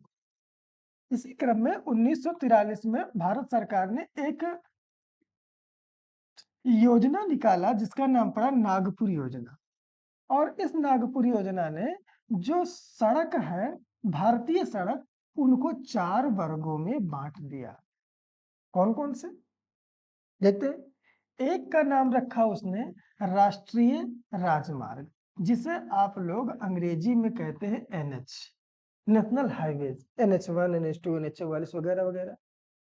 ये नेशनल हाईवे भारत के मात्र 2.04% के क्षेत्रफल पर है। मतलब कि क्षेत्रफल से तात्पर्य है कि जितना सड़क भारत में है, उन सभी सड़कों का कितना परसेंट नेशनल हाईवे है? 2%। लेकिन यदि इसके यातायात को देखा जाए, तो ये भारत के 40% यातायात को पूरा करता है। इतना इम्पोर्टेंट है। मतलब कि यदि नेशनल हाईवे ना होते तो भारत की जो भी यातायात सिस्टम है, वो और कमज़ोर होती जाती। अब नेशनल हाईवे बनाता कौन है? तो सीधी-सी बात है कि आपने सुना होगा पब्लिक वर्क डिपार्टमेंट, पीडब्ल्यूडी। तो नेशनल हाईवेज़ पर अधिकार होता है पीडब्ल्यूडी का, लेकिन ये केंद्रीय है, तो आगे क्या लग जाएगा? सीपीडब्ल्यूडी, सीधी-सी बात है। जबकि अगर जो आप नेशनल हाईवेज की बात करें तो आपने सुना होगा कि कन्याकुमारी से लेकर श्रीनगर तक एक है जिसका नाम है NH 44। भारत में सबसे लंबा राष्ट्रीय राजमार्ग है। हालांकि इनको एक बार आप गूगल जरूर कीजिएगा, सर्च कर लीजिएगा, क्या पता कहाँ पे क्या पूछा जाए, तो इसको जरा ध्यान रखिएगा। दूसरा एक सवाल और राष्ट्रीय राजमार्ग से आता है कि भारत के किस राज्य में नेशनल हाईवेज की लंबाई सबसे अधिक है। भारत का कौन सा ऐसा राज्य है जहां पर बहुत सारे नेशनल हाईवेज गुजरते हैं और उनकी लंबाई सर्वाधिक है। तो इस चीज को जरा याद रखिएगा कि पहले स्थान पर आपका कौन सा राज्य है, महाराष्ट्र, और दूसरे स्थान पर है उत्तर प्रदेश। पहला उत्तर प्रदेश मत लगाइएगा कि उत्तर प्रदेश का PCS है, हम उत्तर प्रदेश लगा दें, नहीं। कुछ ही मामलों में सही है, हर जगह सही नहीं। दूसरा जो आपका राजमार्ग आता है वो आपके प्रधानमंत्री सड़क ग्राम योजना आता है, जिसका नाम आपने सुना होगा, वो क्या बोलते हैं, राजमार्ग जो गांव वगैरह में चलता है, गांव में शहरों में जो भी रहता है नेशनल हाईवेज के अलावा, वो हो गया। तीसरा होगा क्षेत्रीय, चौथा होगा ग्राम। तो इन सब के बारे में केवल PWD काम करता है और कोई काम नहीं करता है। ये बहुत ज्यादा है इंपॉर्टेंट, लेकिन उतने नहीं जितना नेशनल हाईवेज है। तो जिला एक सड़कें हो गई, पहला कौन सा हो गया, राष्ट्रीय राजमार्ग। दूसरा हो गया कौन, राज्य राजमार्ग। तीसरा हो गया कौन, जिला सड़कें। और चौथा कौन हो गया, ग्राम सड़कें।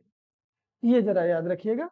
ग्राम सड़कें कच्ची होती हैं, जैसे ईंटों के बनाए जाते हैं, इन सब के। तो भारत में नेशनल हाईवे ये सबसे लंबा राजमार्ग किस राज्य में था, महाराष्ट्र। लेकिन एक ऐसा राज्य है जहां पर नेशनल हाईवेज का डेंसिटी बहुत ज्यादा है। सवाल बनाएगा, भारत के किस राज्य में नेशनल हाईवेज का घनत्व सर्वाधिक है। तो उत्तर आपका कौन सा रहेगा, केरल। ये जरा याद रखिएगा। अर्थात यदि ये केरल है तो यहाँ से कई प्रकार के ऐसे ऐसे नेशनल हाईवेज गुजरते हैं। यानी नेशनल हाईवेज का घनत्व सबसे ज्यादा कहाँ, केरल में। नेशनल हाईवे की लंबाई सबसे ज्यादा कहाँ, महाराष्ट्र में। इस चीज को जरा याद रखिएगा। इसी नेशनल हाईवेज के क्रम में भारत सरकार ने एक योजना निकाला था, जरा इसको देख लीजिए, ये इंपॉर्टेंट है, क्या पता पूछ ले। देखिए, ये आपका है चेन्नई, ये है आपका मुंबई, और ये आपका दिल्ली, और ये आपका कोलकाता। भारत सरकार ने इन शहरों को आपस में जोड़ने के लिए एक योजना बनाया था जिसका नाम रखा गया था चतुर्भुज योजना, स्वर्णिम चतुर्भुज योजना। नाम आपने सुना ही होगा। 5000 किलोमीटर के आसपास में स्थित ये स्वर्णिम चतुर्भुज योजना है, जो दिल्ली को बंगाल से, कोलकाता से, कोलकाता को चेन्नई से, चेन्नई को मुंबई से जोड़ती है। इसकी कुल लंबाई 5846 किलोमीटर है। कितना है, 5846 किलोमीटर। लेकिन एक चीज जरा ध्यान दीजिएगा, इन चारों स्वर्णिम चतुर्भुज में सबसे लंबा राजमार्ग कौन सा है। तो सबसे लंबा राजमार्ग आप देख पाएंगे कलकत्ता से चेन्नई, कोलकाता से चेन्नई वाला मार्ग सबसे लंबा है। इसके अलावा भारत सरकार ने एक और शुरू किया था, उत्तर दक्षिण गलियारा और पूर्व पश्चिम गलियारा। नाम आपने सुना ही होगा, जो कश्मीर के श्रीनगर से लेकर कन्याकुमारी तक, और यहाँ पोरबंदर से लेकर और सिलचर, असम के सिलचर तक, दो जगहों पर है। ये जहां जात मिलती हैं दोनों, वो आपका है झांसी इलाका। जहां पे उत्तर दक्षिण गलियारा मिलते हैं वो कौन सा इलाका है, झांसी का इलाका। तो इस चीज को जरा ध्यान रखिएगा। इसके अलावा भारत सरकार ने एक और महत्वपूर्ण योजना शुरू किया था। योजना ही क्या है, वो एक तरह से बेहतरीन बातें थी, जिसका नाम रखा गया था कोंकण। नाम आपने सुना होगा, कोंकण तट भी है गोवा के आसपास में, कोंकण रेलवे। ये एक इंपॉर्टेंट रेलवे है, जो यदि आप देखेंगे तो महाराष्ट्र में एक जगह है जिसका नाम है रोहा। जरा याद रखिएगा, क्या नाम है, रोहा। कहाँ पर, महाराष्ट्र में। और दूसरा नाम है कर्नाटक में एक जगह जिसका नाम है मंगलुरु। इसी मंगलुरु दोनों, अर्थात ये कहाँ है, कर्नाटक। अर्थात ये हो गया कि महाराष्ट्र, गोवा तथा कर्नाटक के मध्य में 760 किलोमीटर लंबी एक रेलवे प्रोजेक्ट चलता है जो कहलाता है कोंकण रेलवे। केरल तक नहीं जाता है, जरा ध्यान दीजिएगा, लेकिन लाभ जरूर मिलता है किसको?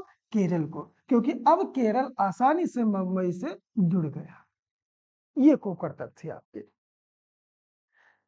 तो अब देखते हैं इस रेलवे के क्रम में भारत में आपने देखा 1853 में 16 अप्रैल को डलहौजी के समय में पहली 34 किलोमीटर लंबी वाली ट्रेन चलाई गई थी।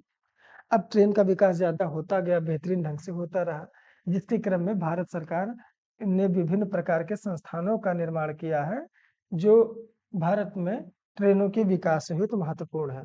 उदाहरण के लिए आधुनिक कोच फैक्ट्री कहाँ स्थापित की जा रही है अभी? इंपॉर्टेंट है, याद रखिएगा। इंटीग्रल कोच फैक्ट्री कहाँ स्थापित है, ये भी याद रखिएगा। जैसे आधुनिक कोच फैक्ट्री कहाँ है? रायबरेली में है। ये अक्सर सवाल पूछा जाने वाला होता है, याद रखिएगा। उत्तर प्रदेश में आधुनिक कोच फैक्ट्री रायबरेली में है, जबकि इंटीग्रल कोच फैक्ट्री कहाँ है? चेन्नई में है। और जबकि एक और आता है जिसका नाम है डीजल लोकोमोटिव, ये कहाँ है? ये आपका है वाराणसी में है। और एक है कपूरथला में rail coach factory. Rail coach factory ये कहाँ है? ये कपूरथला। कपूरथला कहाँ है? पंजाब में। तो ये चीजों को जरा याद रखिएगा कि आधुनिक रेल कोच फैक्ट्री कहाँ स्थापित है? रायबरेली में। इंटीग्रल कोच फैक्ट्री कहाँ है? चेन्नई में। डीजल लोकोमोटिव कहाँ है? वाराणसी में। और रेल कोच फैक्ट्री कहाँ है? कपूरथला में। यहाँ पर रेल के डिब्बे, पहिए वगैरह वगैरह बनाए जाते हैं। तो इस प्रकार से थोड़ा सा एक और बचता है जिसका नाम है परिवहन। तो जल परिवहन, तो जल परिवहन में नेशनल हाईवेज आप जानते हैं, वाटरवेज होते हैं, उनके बारे में आप पढ़ते जाइएगा। तो क्या, तो उनके बारे में पढ़ लीजिएगा, थोड़ा सा कुछ विशेष नहीं है। 1620 किलोमीटर के साथ में जो हल्दिया पश्चिम बंगाल वाला और प्रयागराज उत्तर प्रदेश वाला, इन्हीं के बीच में जो स्थापित है वो भारत का पहला नेशनल हाईवेज है, वाटरवेज है। 1986 की ये बात है। इसके बाद में एक थोड़ा सा देख लीजिएगा जनजातियों के बारे में। जनजाति भारत में कौन सी सबसे ज्यादा है भारत में? तो उनके बाद में आप देख पाएंगे कि विभिन्न प्रकार की जनजातियां भील है, गोंड है, आदि है। इन सब के बारे में भारत की कितनी परसेंट जनजाति है भारत में? 8% जनजातियों की संख्या है, जबकि सबसे ज्यादा जनजातियों की संख्या मध्य प्रदेश में है। एक परसेंटेज में पूछा जाए तो आपका उधर मणिपुर मिजोरम आ जाता है। इसी प्रकार अगर जो आप ये देख पाए कि भारत में और कौन सी जनजाति के बारे में क्या है, दाफला है, अबोर है, मेरी है, मिसमी है, हो नहीं, बस हो जाएगा। दाफला है, मेरी है, अबोर है, मिसमी है। यदि आप इनके बारे में जानना चाहें थोड़ा सा, तो आप भारत के मैप को जरा ध्यान से देखिए, आपको बहुत सारी चीजें पता चलती जाएंगी। जैसे यहाँ अरुणाचल प्रदेश में विभिन्न प्रकार की जनजातियां पाई जाती हैं। क्या नाम था अभी बताया? डाफला, अबोर, मिरी, मिसमी, इन सब के बारे में। असम में कार्बी जनजाति पाई जाती है। इसी के साथ में अरुणाचल प्रदेश की बात है, असम में चकमा भी पाया जाता है। मणिपुर में आ जाइए तो अंगामी है। अंगामी के अलावा कुकी भी है। मिजोरम में लुसाई की पहाड़ियों पर लुसाई जनजाति पाई जाती है। मेघालय में तो आप जानते ही हैं, गारो है, खासी है, जयंतिया, हाजोंग। हाजोंग के बारे में भी ध्यान रखिएगा। हिमाचल प्रदेश में गद्दी जनजाति है, ये यहाँ पर। अब हिमाचल प्रदेश में जो गद्दी जनजाति है, ये गद्दी जनजाति के बारे में खास बातें हैं। भैंस पालते हैं। दूसरा, ऋतु प्रवास करते हैं। ऋतु प्रवास क्या है? जब गर्मी का मौसम आता है तो ये अपने जानवरों के साथ में ऊंचाई पर चले जाते हैं जहाँ ठंडी होती है, लेकिन जब सर्दी का मौसम आता है तो ये फिर नीचे वापस घाटी में चले आते हैं। इसी ऋतुओं के कारण इनका प्रवास क्या कहलाता है? ऋतु प्रवास कहलाता है। ऐसे कश्मीर में गुज्जर समुदाय है, बकरवाल है, इन सब का भी नाम आपने सुना होगा, तो ये वहां पर पाए जाते हैं। तमरिया, तमरिया जनजाति झारखंड में पाई जाती है, ये जरा याद रखिएगा, सवाल पूछ लिया जाता है। लिंबू, लिंबू आपका सिक्किम में पाया जाता है। और कौन पाया जाता है? भूटिया। जबकि उत्तराखंड में भोटिया पाए जाते हैं और थारू पाए जाते हैं। यहाँ पर कौन है? भोटिया। और यहाँ पर कौन है? भूटिया। वाईचुंग भूटिया, या सबसे बेहतरीन आपने नाम सुना होगा वाईचुंग भूटिया का। तो ऐसे ही एक और तमिलनाडु में आ जाए तो पालियान और टोडा है। यहाँ पर यदि आप मिल जाएंगे तो कौन कौन से हैं? पालियान और टोडा। आंध्र प्रदेश में आप आ जाइए तो आपको मिलेगा चेंचू। उड़ीसा में आ जाइए तो आपको मिलेगा कोया। उड़ीसा में ऐसे ही है, कोया है, कोंद है, कोरिया है, डगरिया है। जबकि इसके अलावा राजस्थान में आप आ जाएंगे तो आपको मिलेगी मीणा। मीणा के अलावा भील भी मिलता है, गुजरात में भी भील मिलता है। उत्तर प्रदेश में तो आप जानते ही हैं कौन कौन सी जनजातियां हैं, थारू हैं, जौनसारी हैं। जौनसारी उत्तराखंड में भी मिलते हैं। इस प्रकार भारत में विभिन्न प्रकार की जनजातियां पाई जाती हैं। हालांकि यदि इनकी प्रजातियों के बारे में बात करें तो एक थे बीएस गुहा। बीएस गुहा नामक एक व्यक्ति थे जिन्होंने भारत में विभिन्न प्रकार के जनजातियों को आपस में बांटा है। उनमें से खास में से अगर जो आप देखें तो इसे ठक्कर बापा एक और थे। उन्होंने पहली बार इन जनजातियों को आदिवासी नाम दिया गया। 1935 के अधिनियम में पहली बार एससी एसटी का नाम दिया गया। ये बाकी आप पॉलिटी में सब पढ़ाए होंगे। थोड़ा सा और इनके बारे में देखें तो आपको ये पता होना चाहिए कि भारत में कौन से प्रकार की जनजाति है। तो नीग्रो हैं जो अंडमान निकोबार में पाए जाते हैं। अंडमान निकोबार में जौनसारी है, जौनसारी सॉरी, सोमपेन है, ओंगे है, जोरवे है, अंडमानी है, निकोबारी है। ये सारे कहाँ पाए जाएंगे? अंडमान में पाए जाएंगे। मंगोलियाड प्रकार की जो पाई जाती है वो यहाँ दक्षिण पूर्वी भारत में मंगोलियाड प्रकार की पाई जाती है। द्रविड़ियन प्रकार की दक्षिण भारत में पाई जाती है। ये भूमध्य सागरीय जलवायु प्रकार की पाई जाए भूमध्य सागरीय क्षेत्र के तो वो उत्तर प्रदेश और ये बिहार के जो उच्च वर्ण की जातियां हैं वो आपके भूमध्य सागरीय में पाए जाएंगी। नार्डिक की बात करें तो उत्तर पश्चिम में पाए जाएंगे। एक कोई था जिसने भारत में जनजातियों को उनके नाक की लंबाई के अनुसार बताया था। यदि नाक चपटी है तो हो गए आपके मंगोलियाड, यदि नाक लंबी और पतली है तो भूमध्य सागरीय, यदि नाक चौड़ी है तो वो हो गए आपके द्रविड़ियन। ऐसे विभिन्न प्रकार के क्षेत्रों पर उन्होंने बताया था। तो ये इसको थोड़ा ध्यान में रखिएगा। अब अंतिम में भारत के भूगोल में जितना बताया गया उसको एक बार रिवीजन करने का जरूर प्रयास कीजिएगा। संभव है कि कुछ ना कुछ सवाल यहाँ से आपको मिल जाए। प्रयास ऐसा किया गया है बनाने के लिए कि यदि आप इस 2 घंटे के वीडियो को दो टोटल अगर जो आप देख लेते हैं तो आपको 7-8 सवाल मिलने के चांस हैं। हालांकि मैं गारंटी नहीं देता, आयोग है कुछ भी कर सकता है।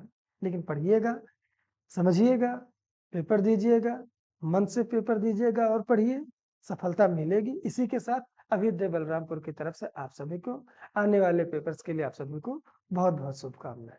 धन्यवाद।